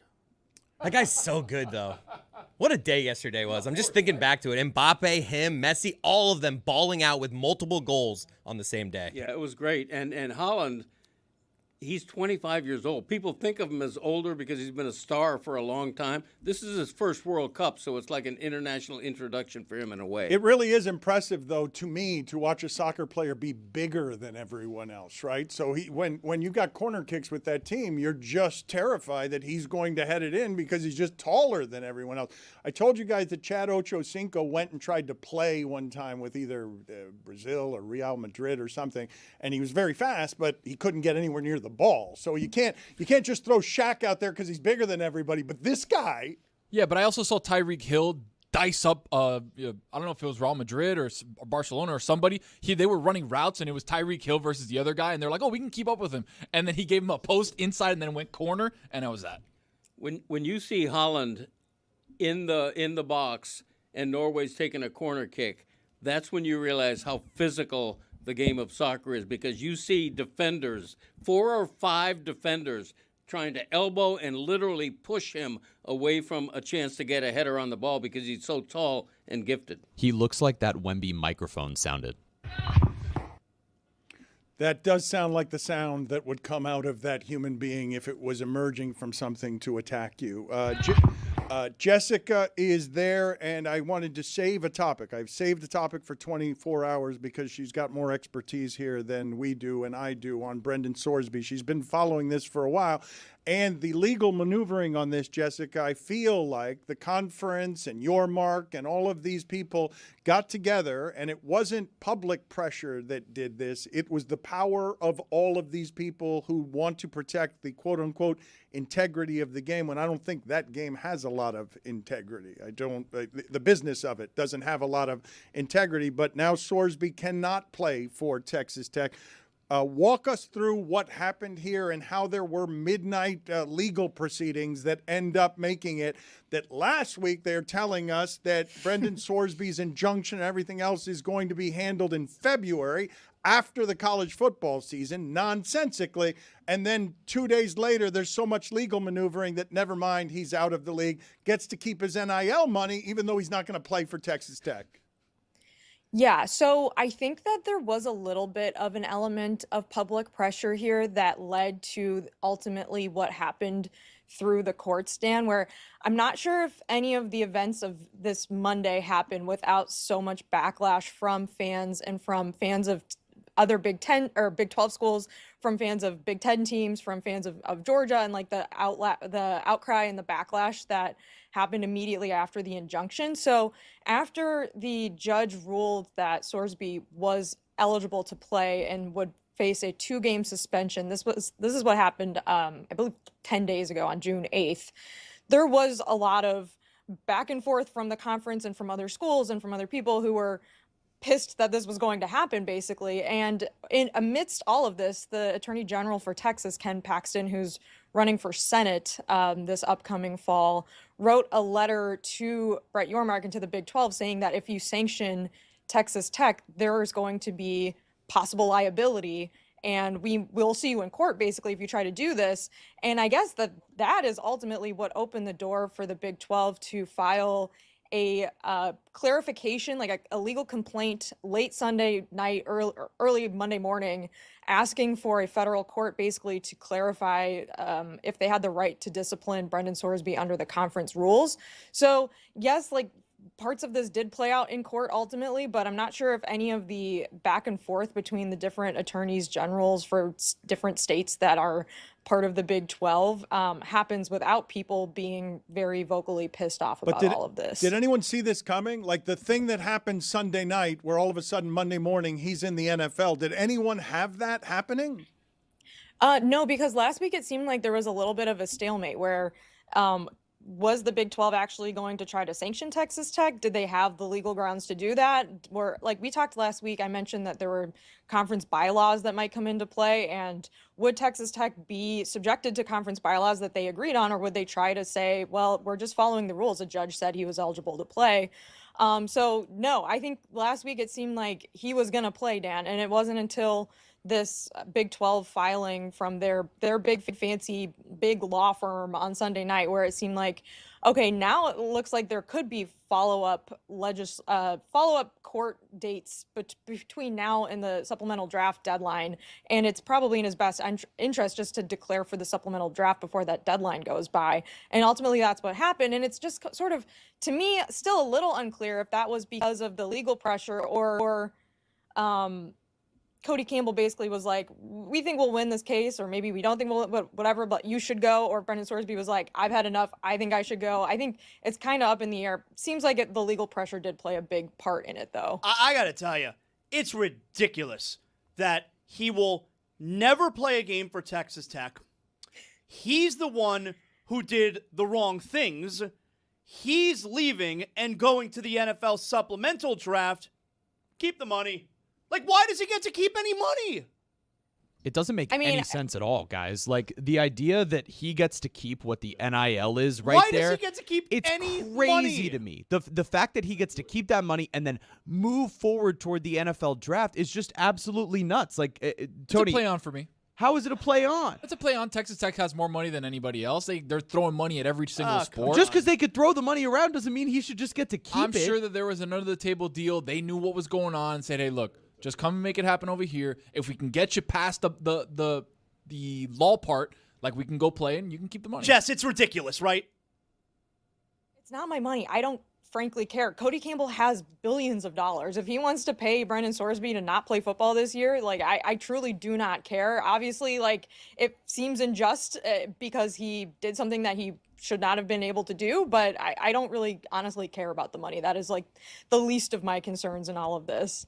I'm sorry, Greg, go ahead. No, Jess, do you think it's a given that an NFL team is going to bid a high draft pick to get this kid? Because I don't think it is. I think there's a very good chance he will not be drafted at all in the supplemental. What do you think? I've heard both opinions from people that I've talked to, Greg. I've heard everything from if teams think he's good enough, they will bid on him and they will face whatever possible discipline comes after from the NFL. And I've also heard no one wants to touch this because it's gambling. It's, the thing that NFL teams, as we've seen in the past, will deal with all sorts of disciplinary issues when it comes to a lot of things, but gambling is one thing they don't want to. I would also say, guys, like, we've talked about the NBA playoffs all this past month and the month before, and we haven't really talked about the much worse gambling scandal that the NBA was pretty easily able to sweep under the rug and just get people really excited for their playoff games for. So I feel like the NFL, this is not even close to the magnitude of that scandal. I feel like the NFL, if they need to just kind of sweep it under the rug and say, here's a suspension or whatever, I think that they would probably be able to get away with that. I'm totally with you, Greg. Now, granted, the NFL, so college athletics, like they've suspended him 2 games, and the NFL can uphold that. Like, they could say, okay, you don't just get the skirt. Like, this happened with Terrell Pryor, I believe, right? Where, okay, you can't just avoid the suspension. We're gonna uphold what the NCAA was gonna suspend you. So he's likely gonna be suspended in the NFL if he is selected. But I'm with you, Greg. Like, I've heard both sides too, Jess. I don't know that there's gonna be a team that puts in a bid. Like, maybe it's a low pick that they wind up bidding. Let me just cut through some of this. One of the things about this story that was most amazing to me is that this kind of thing was being considered for a quarterback that, while a good prospect, Jess, he's a good prospect, we weren't sure how good he was going to be in college. They were going to great lengths. Like, I'm not saying he's bad. He's an above average quarterback. But to me, this was more about the importance of the position than the greatness of the player. I think there's a reason that Texas Tech was willing to make him the highest paid quarterback in the transfer portal this year. I think they thought that he was genuinely a difference maker and he was worth what was reported to be $5 million in NIL. So I do think that there is a belief that he was worth all of this. And if he had a good season this year, he would play himself into the first round of the NFL draft next year. The World Cup is upon us, and I am curious. Hold on, Dan. Before you ask this question, I got to go get a drink of water. It's been a long segment. I need a break here. It's just a little hot in here, and mid-segment here. Can I just go get some water? Good. All right. Is that a hydration? I think we have to cut to commercial. I see what he did. Break joke? Is that Water brought to you by H2O from the sky. I don't understand. People are freaking out about this hydration. Jessica, break. do you have any thoughts here? Because it's a travesty. Are you a soccer fan, Zaz? Yeah, who cares? Who cares that they're taking a 90-second break? Yeah, who cares? They're literally cutting to commercial in the middle of the half. Like, this is not how soccer is supposed to go, Zaz. It's one thing if you're doing a hydration break on the field because it is genuinely hot. Some of these games are doing it when they don't need to take one, when they're like in a dome. That is abhorrent. But it's another thing to completely cut away from the action and go to commercial and run ads. Like that, to me, and the fact that the hydration breaks themselves are sponsored, it just feels like a blatant grab. All right, so hold on a second. The game of soccer is not meant to be split into quarters. It is a game of halves. All right, so hold on a second. All right, you're telling me I'm supposed to get angry about cutting to commercial like every other sport that I watch. Like it's not something it's not a hill I'm willing to die on, you know? And we're not missing any game action. They're taking a break. They're doing their hydration. They're coming back. They're adding stoppage time. I'm sorry. It's just something for people to get angry about. Let them get a sip of water. Who cares? First it's quarters, now we're going to split it into eighths. I mean, just to be okay with this is you're the first person I've ever talked to who's like, yeah, I don't mind extra commercial breaks in the middle of a sporting event. That's not supposed Maybe I got to go to the bathroom. That's crazy. Go lick a boot. All right, we can continue. How can we get our sponsored programming in if not for that? I need to see what the sponsors want to sell me. I have to see it. At least stop the clock. It's called every other World Cup in history. They run ads during halftime and before and after the game, not during the half. But not Jess, being a made-up break. Jess, I understand you're saying like every other World Cup in history. Can we both agree it's hotter outside than it's been in past history? You know they're only doing that. It's getting hotter and hotter. You know they're only doing that because of Miami, right? They're only doing this because they have to do it in Miami, and they're like, we can't just do it in Miami and not do it everywhere else. That's right. It's ridiculous. It's really No, it's hot outside. ridiculous. It was really, really nice out yesterday during the game that was at MetLife Stadium. Or, I'm sorry, New York, New Jersey. Someone's going to sniper me for saying MetLife Stadium. I don't know what's going to happen to me now. Soccer is a game, Zaz, that builds. It builds and it builds and it builds, and it's a game that is it's not basketball. It's not like every other sport where there's breaks and there's timeouts and there's pauses. It is a game that builds over the span of 45 minutes. I don't need soccer explained to me. I understand how soccer works. I feel like you do. We're not missing anything. They're not stopping. They're not taking the water break in the middle of a counter, okay? Where all of a sudden, oh, yeah, you got a 3-on-1 here. No. Let's go get a sip of water and then continue. It's like when the ball goes out of bounds or it's a goal kick. It's such a nothing. Then take your sip of water and don't cut to commercial. Like, that's what I'm saying. Just keep it within the play of the game. Because it is a legitimate break if you're watching it on TV. And soccer, I play soccer since I was 4 years old, all right? I have soccer bona fides. From every level of soccer up until the professional level of soccer, you play halves. You don't take quarters breaks in the middle of a half. Actually, that's not true down here. I coached my son in rec league. We had 4 quarters. Wow. Jess, we had 4 quarters. Wow. I coached. Bona fides. This further proves how fake of a place Miami is. It's not a real place. Nothing that happens in Miami. First off, this is not Miami. He's talking about Cooper City or somewhere up there. He's not talking about Miami. Leave Miami out of this. That's right. You're right. Let me direct this straight towards Fort Lauderdale, wherever you are. I don't know. Cooper City. I run Cooper City. Did you just soccer splain to Zaz? Well, he tried to soccer splain back. What? We're having You're a soccer trying to splain-off. explain soccer to me. You're trying to defend commercials during World Cup games, which is just a frankly abhorrent. Like I just don't understand it. No. I'm dismissing it. I'm not defending. I'm not defending. Would I rather I'm commercials? Like I didn't hear it. La la la la. I'm la, not la, la, defending. Never heard it. She can't la la la you. She cannot la la la you, Zaz. I will admit. Alexi, la la la la.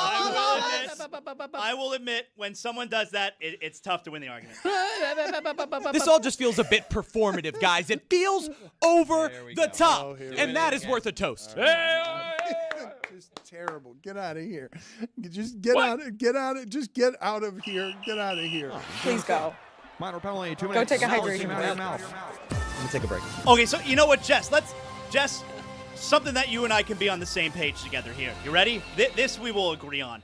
Did you see this, okay? And I'm not going to call it Gillette Stadium. It's I guess it's Boston Stadium. At Foxborough Stadium? Okay, Foxborough Stadium. At Foxborough Stadium, the video, the people who are watching on video can see now, this is a picture of one of the seats in Foxborough Stadium, where you see covered up on the seat, you have the number 3, because that's the seat number in the row, and underneath that is the logo of Gillette Stadium, and covered up with like blue tape is presumably where it says Gillette Stadium.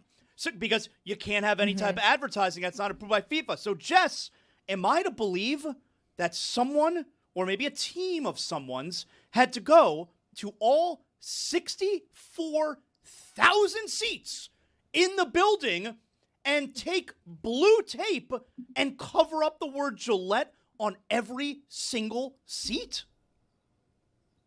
First of all, you have said the G word way too much. There is a red dot on you right now. Please take it back. Do not say the name of that stadium. It is not supposed to be said in this context. And yes, I think that is what you can assume from that photo. They covered up all the G words in the stadium. I like to think that they handed out little stickers to every person watching the game, the first game, and they're like, now please, when you get to your seat, put this sticker behind and cover This up is like the cart boy. Now you're taking jobs away from guys who are going to go there for 64,000 times and put them there. So now those guys are out of a job, Greg Cody. Cart person, am I right, Jess? Let's get into this with Jess, because we've been talking about it all show.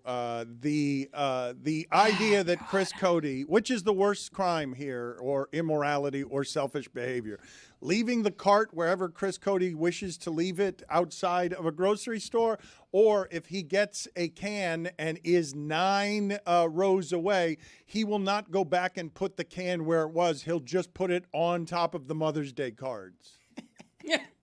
The biggest crime is Zaz defending going to commercial during World Cup soccer matches. That's the biggest crime. Jess seems like someone. And she's like me secondary, here. whatever Chris Cody does. Jess, you're like me here. And you're in the shopping, you're in the grocery store. You realize Never you say don't that again. You realize you don't need this item. You just put that item anywhere. Come on. Admit it. It depends how big the grocery store is. But usually I'm very intentional about how I shop Chris Cody. Not just like throwing shit in my cart. If I can't carry it home in one bag, it's not coming home with me. I live in an apartment. Is the hydration situation strictly money grab? I've heard Whitty talk about how it is a momentum killer, and there are issues that soccer teams have with what it does to goal scoring. Is it strictly money grab? If they weren't going to commercial every time, then I think you could say, no, they're probably looking out for the team's welfare. On Telemundo, they're not cutting to commercial. I've watched a few games on there. Don't speak any Spanish, but I am trying to learn. They just stay on the field. They don't cut to a commercial break. I think I did I would have to go with yes. I assume. I think I did see that Fox is making an estimated $250 million from hydration breaks. FIFA will tell you it's safety. It's because of the heat and it's safety. Yeah. But they're just taking that opportunity. They're like, hey, if we're gonna be safe here, let's make some money. It's a health issue. My objection. Is it a health issue or a money issue? I think it's both. I think it's a health issue. Then why didn't you just say it's just a health issue? I think it's good they do it. I do. I'm for the hydration breaks. What I'm not for is letting the clock continue to run so that the extra time after 90 minutes is longer. It's like 8 minutes now. It's ridiculous. That's because of the hydration break. I know. You can't stop the clock. It's like stop the clock. In other words, stop the clock. For the now you're just hydration being break. ridiculous. It's soccer. That's never going to happen. Jessica, Thank you, Chris. God. Bend the rules. where are you, Jessica, on Freddie from Bendy's. LA, Freddie from Germany? Where are you on this? I like that guy. You know, last week I said he seemed like someone that would be part of a CIA psyop. This week I think he's just doing the American grift of tweeting a bunch of stuff at brands so he gets free stuff. Or I don't know if he's like actually tweeting at the brands, but he's tweeting about the brands and now he's getting free stuff. And I don't know. I'm curious if it's been a turnoff for anyone else. Jump like the Chris shark. Cody, are you watching this and you're like, less cute now because he's got JJ Watt's setting him up in a nice hotel room. It went from adorable to try hard really quick. And he's living the American dream. Imagine one of us try to do something and it catches fire like that. You're going to try to ride it till the wheels fall off. Put it on the poll, please, at Le Batard Show. Adorable to what here? Because I want to compare this. Adorable. I want to compare Wemby. Who has gone faster from adorable to try hard? Freddie LA or Wemby? Great poll. Also, Jeremy. I don't know who to vote. That's a great poll. Jeremy, you didn't start at adorable. That is a good poll. Jeremy? I mean, I thought Jeremy was pretty adorable when he started here, and then you guys put him in a position to not look so adorable over and over and over again. But to me, he started as here's adorable. one. Who's less? Poll question. Who's less of a main character that tries to make themselves a main character? Jeremy or Freddie? And you could throw Wemby in there, I mean, too. Jeremy's a pretty good main character on the several other shows that he does. I'm a fantastic main character. That's worth a toast. Jessica, where are you on this being the single happiest time of your fiance's life? And do you believe that Lehman was happier this week than he will be on your wedding day? Correct. Dan, it was such a strange night on Saturday. I was not sure what his reaction would be to the Knicks winning, but it was not what happened, what transpired never was what I pictured. He was virtually catatonic for about an hour when the game went final and didn't really speak or emote or really just react at all. It was kind of scary. Thanks I was for a little mansplaining concerned. catatonic. So you're welcome. I know that you know what it means, but Tony doesn't know what it means. So I had to, it was kind of eerie. And then we went out to a bar and his parents met up with us and we got a drink and he hugged his dad and then he cried. And I felt like I was in the middle of a Wright Thompson story. #fathers and sons. It was pretty touching. There's probably no way our wedding day will top that unless the Knicks win another championship like that night. But it was very special. I'm very excited for the ticker tape parade tomorrow. I'm going to try to get up early and go. But it's going to be a zoo out there. What were you expecting from him? Like when you said you were, because this is something that would be the happiest he's ever been made by sports, correct? In any way, shape, or form. Yeah. And so when that happens, you were expecting that to look like what and how jump up and down happy is he normally as a personality type? Like last year when they won a few playoff games, he jumped in our friend's pool after the game. So like I was expecting like a yeah or like a woohoo or like something like that, like an exclamation, like we did it, oh my god, or like maybe like a hug or something. But he just sat on the floor and kind of like stared. It was very strange, very zombie-like. So that was kind of what I was expecting. But yeah, instead it was pretty eerie and unsettling and creepy. A lot of people are talking about the finals. We have talked a lot about the finals. Is there anything that you are seeing anywhere in the coverage, because there's so many people talking about this right now, that not enough people are talking about, that you think is being missed here when it comes to the spectacle that is New York celebrating this way? I have seen a lot of consternation from fans about the ticker tape parade, which if you're not a New Yorker, this is a hundreds-year-long tradition in New York to have these big parades and celebrations for whether it's, sports teams or when Nelson Mandela got released from prison, there was a ticker tape parade. When Apollo 11 landed on the moon, there was a ticker tape parade. There's been ticker tape parades for a lot of different celebrations in New York City. And there's a lot of consternation that the parade route isn't long enough. And I understand why, because it goes from the very tip of Manhattan up to City Hall, which is not a very far stretch of Broadway. But I would also say I think it's very cool that the city has these traditions. This is the first time the Knicks have ever had a ticker tape parade. And even Jess, though I have think to stop it's going you. to be incredibly Jess, crowded. Ticker tape. What is that? Yeah, what's ticker tape? Why don't you just call it a parade? Yeah.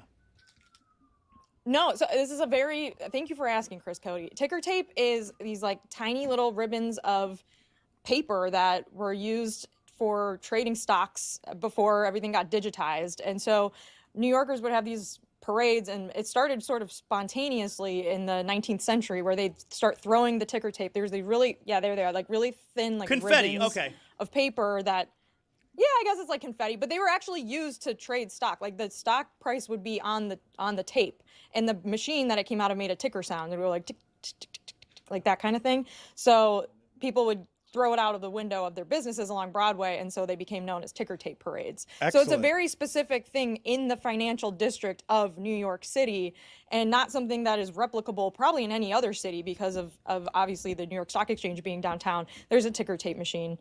So now they obviously don't use ticker tape anymore. I went to a ticker tape parade for the U.S. Women's National Team 7 years ago when they won the World Cup, and instead of ticker tape, they just had, regular confetti and streamers and stuff that people were throwing out the window. And I did read that the city was going to be distributing confetti to businesses along Broadway to throw out the window tomorrow. So it is a very sort of New York specific type parade. And so when I have seen people complain about it, I hear their complaints because, Dan, like I said, there's going to be a ton of people shoved into a very small, narrow part of Manhattan. But I do think it's important that the city uphold these types of traditions because it makes the city very cool and unique. I just learned something there. Put on the poll at Le Batard Show. Did you know what ticker tape was, actually? Because while I've heard of ticker tape parades, I've never known any of what it is that she just said. And is there still ticker tape in the digital age? Are you saying they're going to be throwing things from buildings cell phones flying that are still being used when we've gone all digitized here? Like, are you sure? Because visually that's wonderful to see people throwing from all skyscrapers and buildings, just throwing ticker tape. I just don't think people have ticker tape anymore. No, I think they're just using, I assume, just shreds of paper. Like in 2019, people were throwing like shredded paper and like shredded documents out the window. So I was able to steal some social security numbers and do some light fraud after, but we'll see if I'm able to do that this time. So it's just a litter parade. Woohoo! Let's litter! It's not ticker tape, it's But litter. Dan, I have to give some credit to the city of New York because Saturday night, I know everyone outside of New York is talking about how like debaucherous these crowds were on Saturday, but I woke up Sunday morning expecting to see like empty beer cans and bottles and like shit all over the street. And I went for a walk like all through New York. I didn't see a single piece. I mean, and this is for New York we're talking about. Like, there's garbage in the streets constantly. I didn't see any indication that there had been a huge citywide celebration the night before. They did a really good job of cleaning things up after Saturday. Jessica, thank you they'll do the same for tomorrow. being on with us. Check out her weekly Notre Dame podcast, The Echoes with Mike Golick Jr. Thank you. Appreciate the time. Bye. Echoes. Thank you, mustachioed person who has replaced suspiciously Jeremy. Appreciate all of your good work there. You're darn tootin' welcome. Again? That ain't right. That's worth a toast. You did it better all the times that weren't sponsored than you did it the time it was sponsored. All of your toasts since then have been more natural and funnier than the one that was sponsored in our money grab, our hydration situation, which is of you sponsoring a toast to sleep at the end of the first hour, inexplicably, out of nowhere, and as an added bonus, after the clock had expired, you decided to do a toast to sleep. I asked permission. And consent, that deserves a toast. Can I talk about how much I love this June? Right now, it's June, and I'm looking at Get Up, and I have Damian Woody breaking down the World Cup. Happy June. It's just makes me happy. Who's that next to him? I think he's actually a soccer player, but okay. 4 times smaller than Damian Woody. Really? Looks like an optical illusion. It really does. It looks like, let's see if we can get an assortment. This makes me laugh every time I see Pablo and David Sampson in a studio together. The camera angles that we have in New York make it so that Pablo looks like he is the size of a parade float next to somebody who looks like the size of Brad Williams. we are efforting. We're going to find all our examples of this. We have so many examples. We've got Derrick Henry looking like so much bigger than Billy Gill. But this right here, what's on our screen, which is going to Damian Woody in a brown suit to talk about the FIFA World Cup Group L, England versus Croatia. Also, when Zaz was sitting in this chair and Tony was standing next to him, that was a funny side-by-side. See, right here we have Derrick Henry and Billy next to each other. That's a classic one. Put it on the poll at Le Batard Show. Do you want to hear from Damian Woody on England versus Croatia? Yes or no? I think I had a better pull on the game. Me versus Damian Woody. More entertaining on soccer, Dan. I had the Croatian team plus half a goal. Right before, he's like, does that guy number 10 still play for them? I was like, yes. Luka Modric. Place I'd like to go, Croatia. Do you guys know how bad you sounded during the sponsored DraftKings segment on soccer? Don't put Tony's shit on me. I was Both great. of you. No, both of you. I gave you the 3 Lions for the English team. You can't just say 3 Lions and say that this is good analysis, okay? I said take Colombia minus a goal and a half. They could win 3-0, I said. They gave their best effort, and that's worth a toast. I like this better now. That should be sponsored by Cuervo every time because that is worthy of a sponsorship because it's funny as opposed to the first time that you did it. Again, I don't understand. Here is Brandon Marshall looking a good deal larger than me in studio. Oh, my God. That's not real. See, I want to apologize for this AI slop. No. We did this months ago. No. See, you said yesterday. I was like, I was like, we're not going to be perfect. I want to be This is funny. No, This is funny. It is funny, but I don't want to use AI slop. I want to respect. Put up Big Fat Dan. I want to respect the ethical concerns of the audience, and I want to make our own art. I want to use our own intelligence to make our own art and make a statement in the modern day about we are not going to ruin the environment by using some of these tools that are immoral. I got bad news on the environment, Dan. We're not the ones going to propagate the environment here by using Big Fat Dan on AI. Well, in the video team's defense, that already was made, and that's worth the toast. Where are people toasting? When is the last time any of you toasted? A wedding. Wedding. Where else? Oh. I was at a birthday party last Friday. We did a toast. Anytime you're at like a day out with the friends, like you get the first drink. Yeah, I toasted like 2 weeks ago. We were out with another couple. We hadn't been out with them in a while, and we did toast. Yeah, what's the difference between the toast and the cheer? Because that's what we're asking here, right? Cheers. I cheers every single meal I go to. But a toast is a different thing. A toast conveys a speech has been given. Yeah, that's right. Yeah, and glasses have been clinked. So I'm wrong. It's a cheers I do. Well, yeah, we clink the glasses. Yeah, you got to clink. Yeah. Well, clink. get it right, Chris. What are you confusing a cheers and a toast? But what are you doing? I said, when do you toast? Roy said, weddings. I said, when else? Everyone else here was stumped. You came in. Saturday mornings, I love a good. You came in with a clear clink. You didn't come in with a toast. You came in with a clink. We were talking about toast, and you decided to clink it. A toast always has gratitude in it, correct? A toast always, without exception, a toast is always something that has gratitude in it? I think gratitude and a short speech. Like, you have to say some words. The toast is not the clinking. The toast is the preamble to the clinking, right? You have to give a paragraph. You say something nice. Paragraph, yeah. Put it on the poll. Is the clinking of the glasses the foreplay before the toast? No, it's after the toast. So wait a minute. The clinking of the glasses. Let's discuss that's this the for cheers. a second. Yeah, that is never a toast. Yes, it's absolutely if a you're toast. If the only words said are, hey, let's get a cheers here. That's not a toast. That's a cheers. No. A toast is there's 4 of us here. You know, I just want everyone to know here. I really appreciate all of you. That's right. You guys are good friends. Usually say and it's I'm gonna really make a good. toast. There's got to be at least a 2 or 3 sentence of something. Right. Yes. Gratitude would be included. Yeah. You're thankful for something. That's right. You're toasting something that you're happy Sometimes about. I'll toast negatively though. Like if a group of us, if we hate one of our other people, like you just be like, how terrible is Jeff? All right, we can all agree Jeff's terrible. Let's bring it in. Do you do this to me? When you're not here.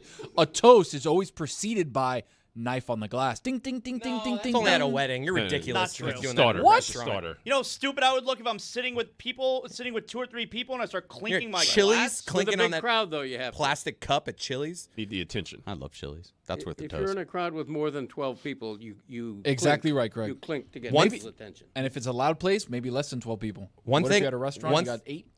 One thing I'll never do. Good chemistry between One you. thing I'll never I'm do. talking. One thing I'll never do. This is very important. I need to say this. One thing I'll never do is cheers, table, then drink. It's going cheers, right to my mouth. No, I'm not putting the glass. It's such an unnecessary step. Bad We do form. a lot of times people do this with shots. We're doing shots. Hey, let's all do shots. Cheers. I'm not going. Like, it's just such an unnecessary step. Why are you going down to the table? Can anyone explain it? No, you can't. If the toast goes on too long, I'm going to take a sip of champagne before the toast is done. No. I'm not going to wait till the end. No. What do you think of that? No. Monster. You're not supposed to. That's bad luck. Doesn't surprise me at all. That ain't right. Is that worse or better than leaving a shopping cart with out of the corral? In the Dan Le Batard morality scale. I don't want where to does that compare rank? atrocities. Morality scale. I What's want to ask the audience. I think this is an important distinction. The clinking of the glasses has an implied gratitude in it that without words is a toast. That you're making a boring ass toast. No, you're crazy. You're making a toast verbal, but the action of clinking on glasses, now that I've talked this through, if you're clinking on glasses, you are grateful for being with those people at that time. It is not just clinking on glasses with no meaning, no symbolism, no nothing. It's got the gratitude in it. Put it on the poll at Le Batard Show. Is the clinking of the glasses a toast? And then also add to that, does a toast have to be verbal? Because it has to have gratitude, but I think if you're doing that with your friends at dinner, it's because you're grateful to be having dinner with them. It doesn't even need to be said. The gratitude doesn't need to be said. The reason that you're doing that is because you're grateful for it. It's true, too, because you have drinks with people where you don't cheers, right? But then you have drinks with your friends, you do cheers. There's a distinction there. So the cheers is the unspoken toast. Yeah. But if you're the best man at a wedding and you stand up, Jeez, clear your throat. and instead of saying anything, you just go like this. A toast to Al. What do you think the groom, how do you think the groom feels about that? Al is a great choice of a name there. Thank You guys do understand, though, that when you do cheers, cheers, cheers, that's not a verb. That's not an action. It's a toast.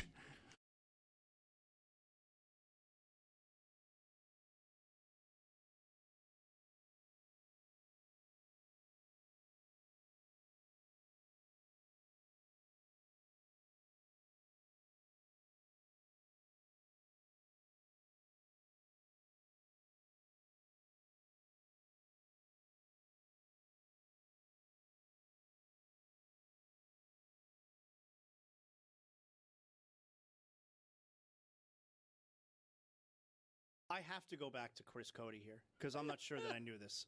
I have to go back. So you're married to an identical twin. That's right. Okay, I have questions. Go on. First, not too many questions. Well, I know your father's sitting right next to me. It's a little weird. Okay, so first question. No wonder they're into swinging at that house. Were you always able to tell them apart? Not at the beginning when we were just dating. Her sister has like a beauty mark on her face, so I was like, mine's the one without that. Okay. My next question is, a lot of times, your wife or your girlfriend will be like, you think my sister's attractive, don't you? You clearly think her sister's attractive. That's right. Undeniable. If you think your wife's hot, you think her sister is hot. My sister-in-law's hot. That's There, I said crazy. it. Right? I've never said that to her before. No, you got to say that, though. Well, you must think she's hot. But Zaz, here's the deal. Everyone with a hot sister-in-law thinks their sister-in-law is hot. He's the only one who's allowed to say it out loud. That's the difference. That's true.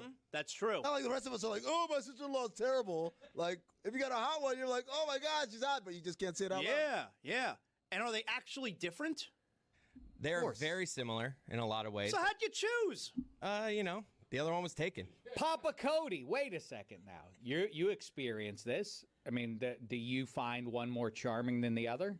At the very beginning, I too had difficulty telling them apart. But do you like, now that you've gotten to know, presumably both of them pretty well, do you think that your boy made the right choice between the two? I have to say that. I mean, of course he did. Oh, my goodness.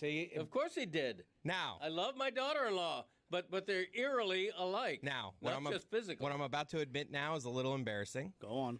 There are times, in marriage, you're going through, you're like, it's just, this is I don't like where this is headed. I don't either. I do. Where sometimes you just like, if you're trying to keep things fresh, you just imagine it's the other person. Oh, no. That's an unbelievable admission. That What's the matter with you, man? I didn't hear Suey. Hey, guys in the room outside, mark that down. For Suey the record, revelation. did everybody see as one of society's great empaths? Did you see me try to get in the way? Did you see me try to dive in front of that? He refused. Yeah. He went. He plowed straight ahead. He did. You guys never struggle, huh?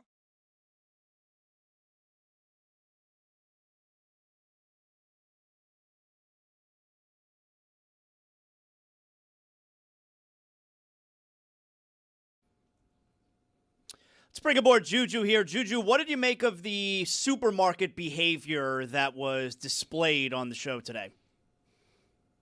I think we all can go to the drawing board and learn from each other. I think we should ask each other more questions and then take advice from our brothers and sisters because y'all got some embarrassing habits at that supermarket. I can't believe the eating. And look, I see this. I see other people do this sometimes. But I don't know. I feel weird grabbing a bag of chips or whatever off the shelf and I put it in the cart. I'm just eating away the whole time. I don't do that, but I will. Sometimes my daughter wants to buy, like sometimes I'll let her on the weekends get a donut and they'll package it. They package it. They put the little price thing on it. That's okay. I'll open the donut, let her eat it while we're in the store, and I leave the empty thing that still has the barcode on it. Yes, of course. Yeah, so I leave that and I scan it empty. You're going to pay for it anyway, though. And then it's always a nice moment with the person working the cash register because they take the thing.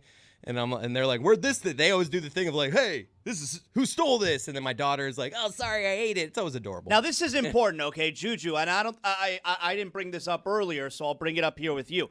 When you're checking out at the register and the bag boy, he's helping somebody else out, how do you automatically go and you're bagging yourself?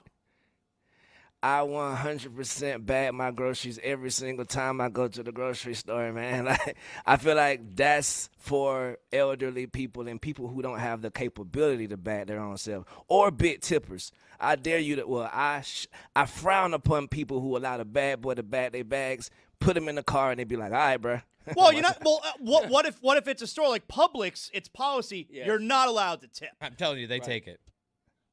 I mean, then you go to that self-checkout line if you're of able body and bag your own damn groceries. I'm with Juju on this 100%. If you are an able-bodied person under the age of like 60 and you have the cart person, like the person bagging, push, because they always offer, can I push this out for you? If you sit there and let them push that out for you, you're a monster. Oh, no, I never say yes. Like, do you need some help? Like, no. I'm like, of course not. You could see I'm okay, right? No, I don't. And I'm telling you, that only goes to show my theory with the cart being placed somewhere else in the lot is something that they like. Because the guy who is bagging my groceries, he gets done bagging, he sees I am a completely able-bodied person, yet he still would like to go out and help me with my groceries. He's dying to get out of that store.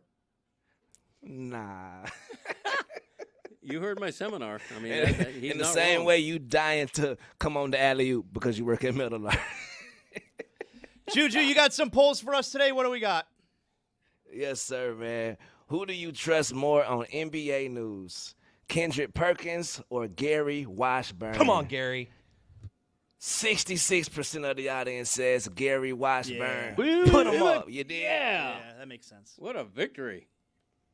Going faster in the left lane on the highway, is it a law or is it an unwritten rule? That's a law. 62% of the audience says it's a law. Yeah. Worst offense, leaving a shopping cart in a parking space or leaving your groceries in the wrong aisle. 86% of the audience says leaving your shopping cart in a parking space, Chris. Yes. Is Good Day Tampa Bay a good name? 53% of the audience says, yes, it is. Would you ever leave a can of creamed corn where the Mother's Day cards are? 67% of the audience says, no, they would not. While I'm here, I'd like to remind you to listen to the Greg Cody podcast featuring Greg Cody right now where you get your podcasts. Thank you. Thank you. And that's worth a toast. It is worth a toast. Have you ever been amazed by a legend's walking? Bruh, this has never happened on the show before in the history of this whole entire show. No. 50% of the audience says yes, and 50% says no. Read it and weep. Speaking of I like to remind everyone to listen to the Zaslow Show 2.0 wherever you get your podcasts. Alexi Lawless, thumbs up, thumbs down. 76% of the audience says thumbs down. Damn. Wow. Yeah. That's a big number. If we kick the shit out of Australia, it might be on. 89% of the audience says yes. Yep. Who has gone faster from adorable to try hard? Wemby or Freddie LA? 91% of the audience says Wemby. Yeah. Yeah. Do you know what ticker tape is? Nah. Ticker. 60% of the audience says yes, they do. Don't forget the Bockers. Exactly. That poll came up asinine. 24 hours later, you guys need to get in the gym and get your personalities in order. Is the clinking of glasses the foreplay of a toast? 88% of the audience says yes. And last poll, does a toast have to be verbal? 95% of the audience says yes, and those are your polls. There it is. Good job, Juju. Thank y'all. Folks, listen up. The Cup is taking over the U.S., and only DraftKings Sports has you fully covered. The DraftKings Sports app is now available in all 50 states, giving you access to every market and keeping you in the excitement at the speed of sports. New DraftKings customers sign up with code DAN. Spend $5 and get $200 in rewards within 21 days. That's code DAN in partnership with DraftKings. The crown is yours. See y'all. Never.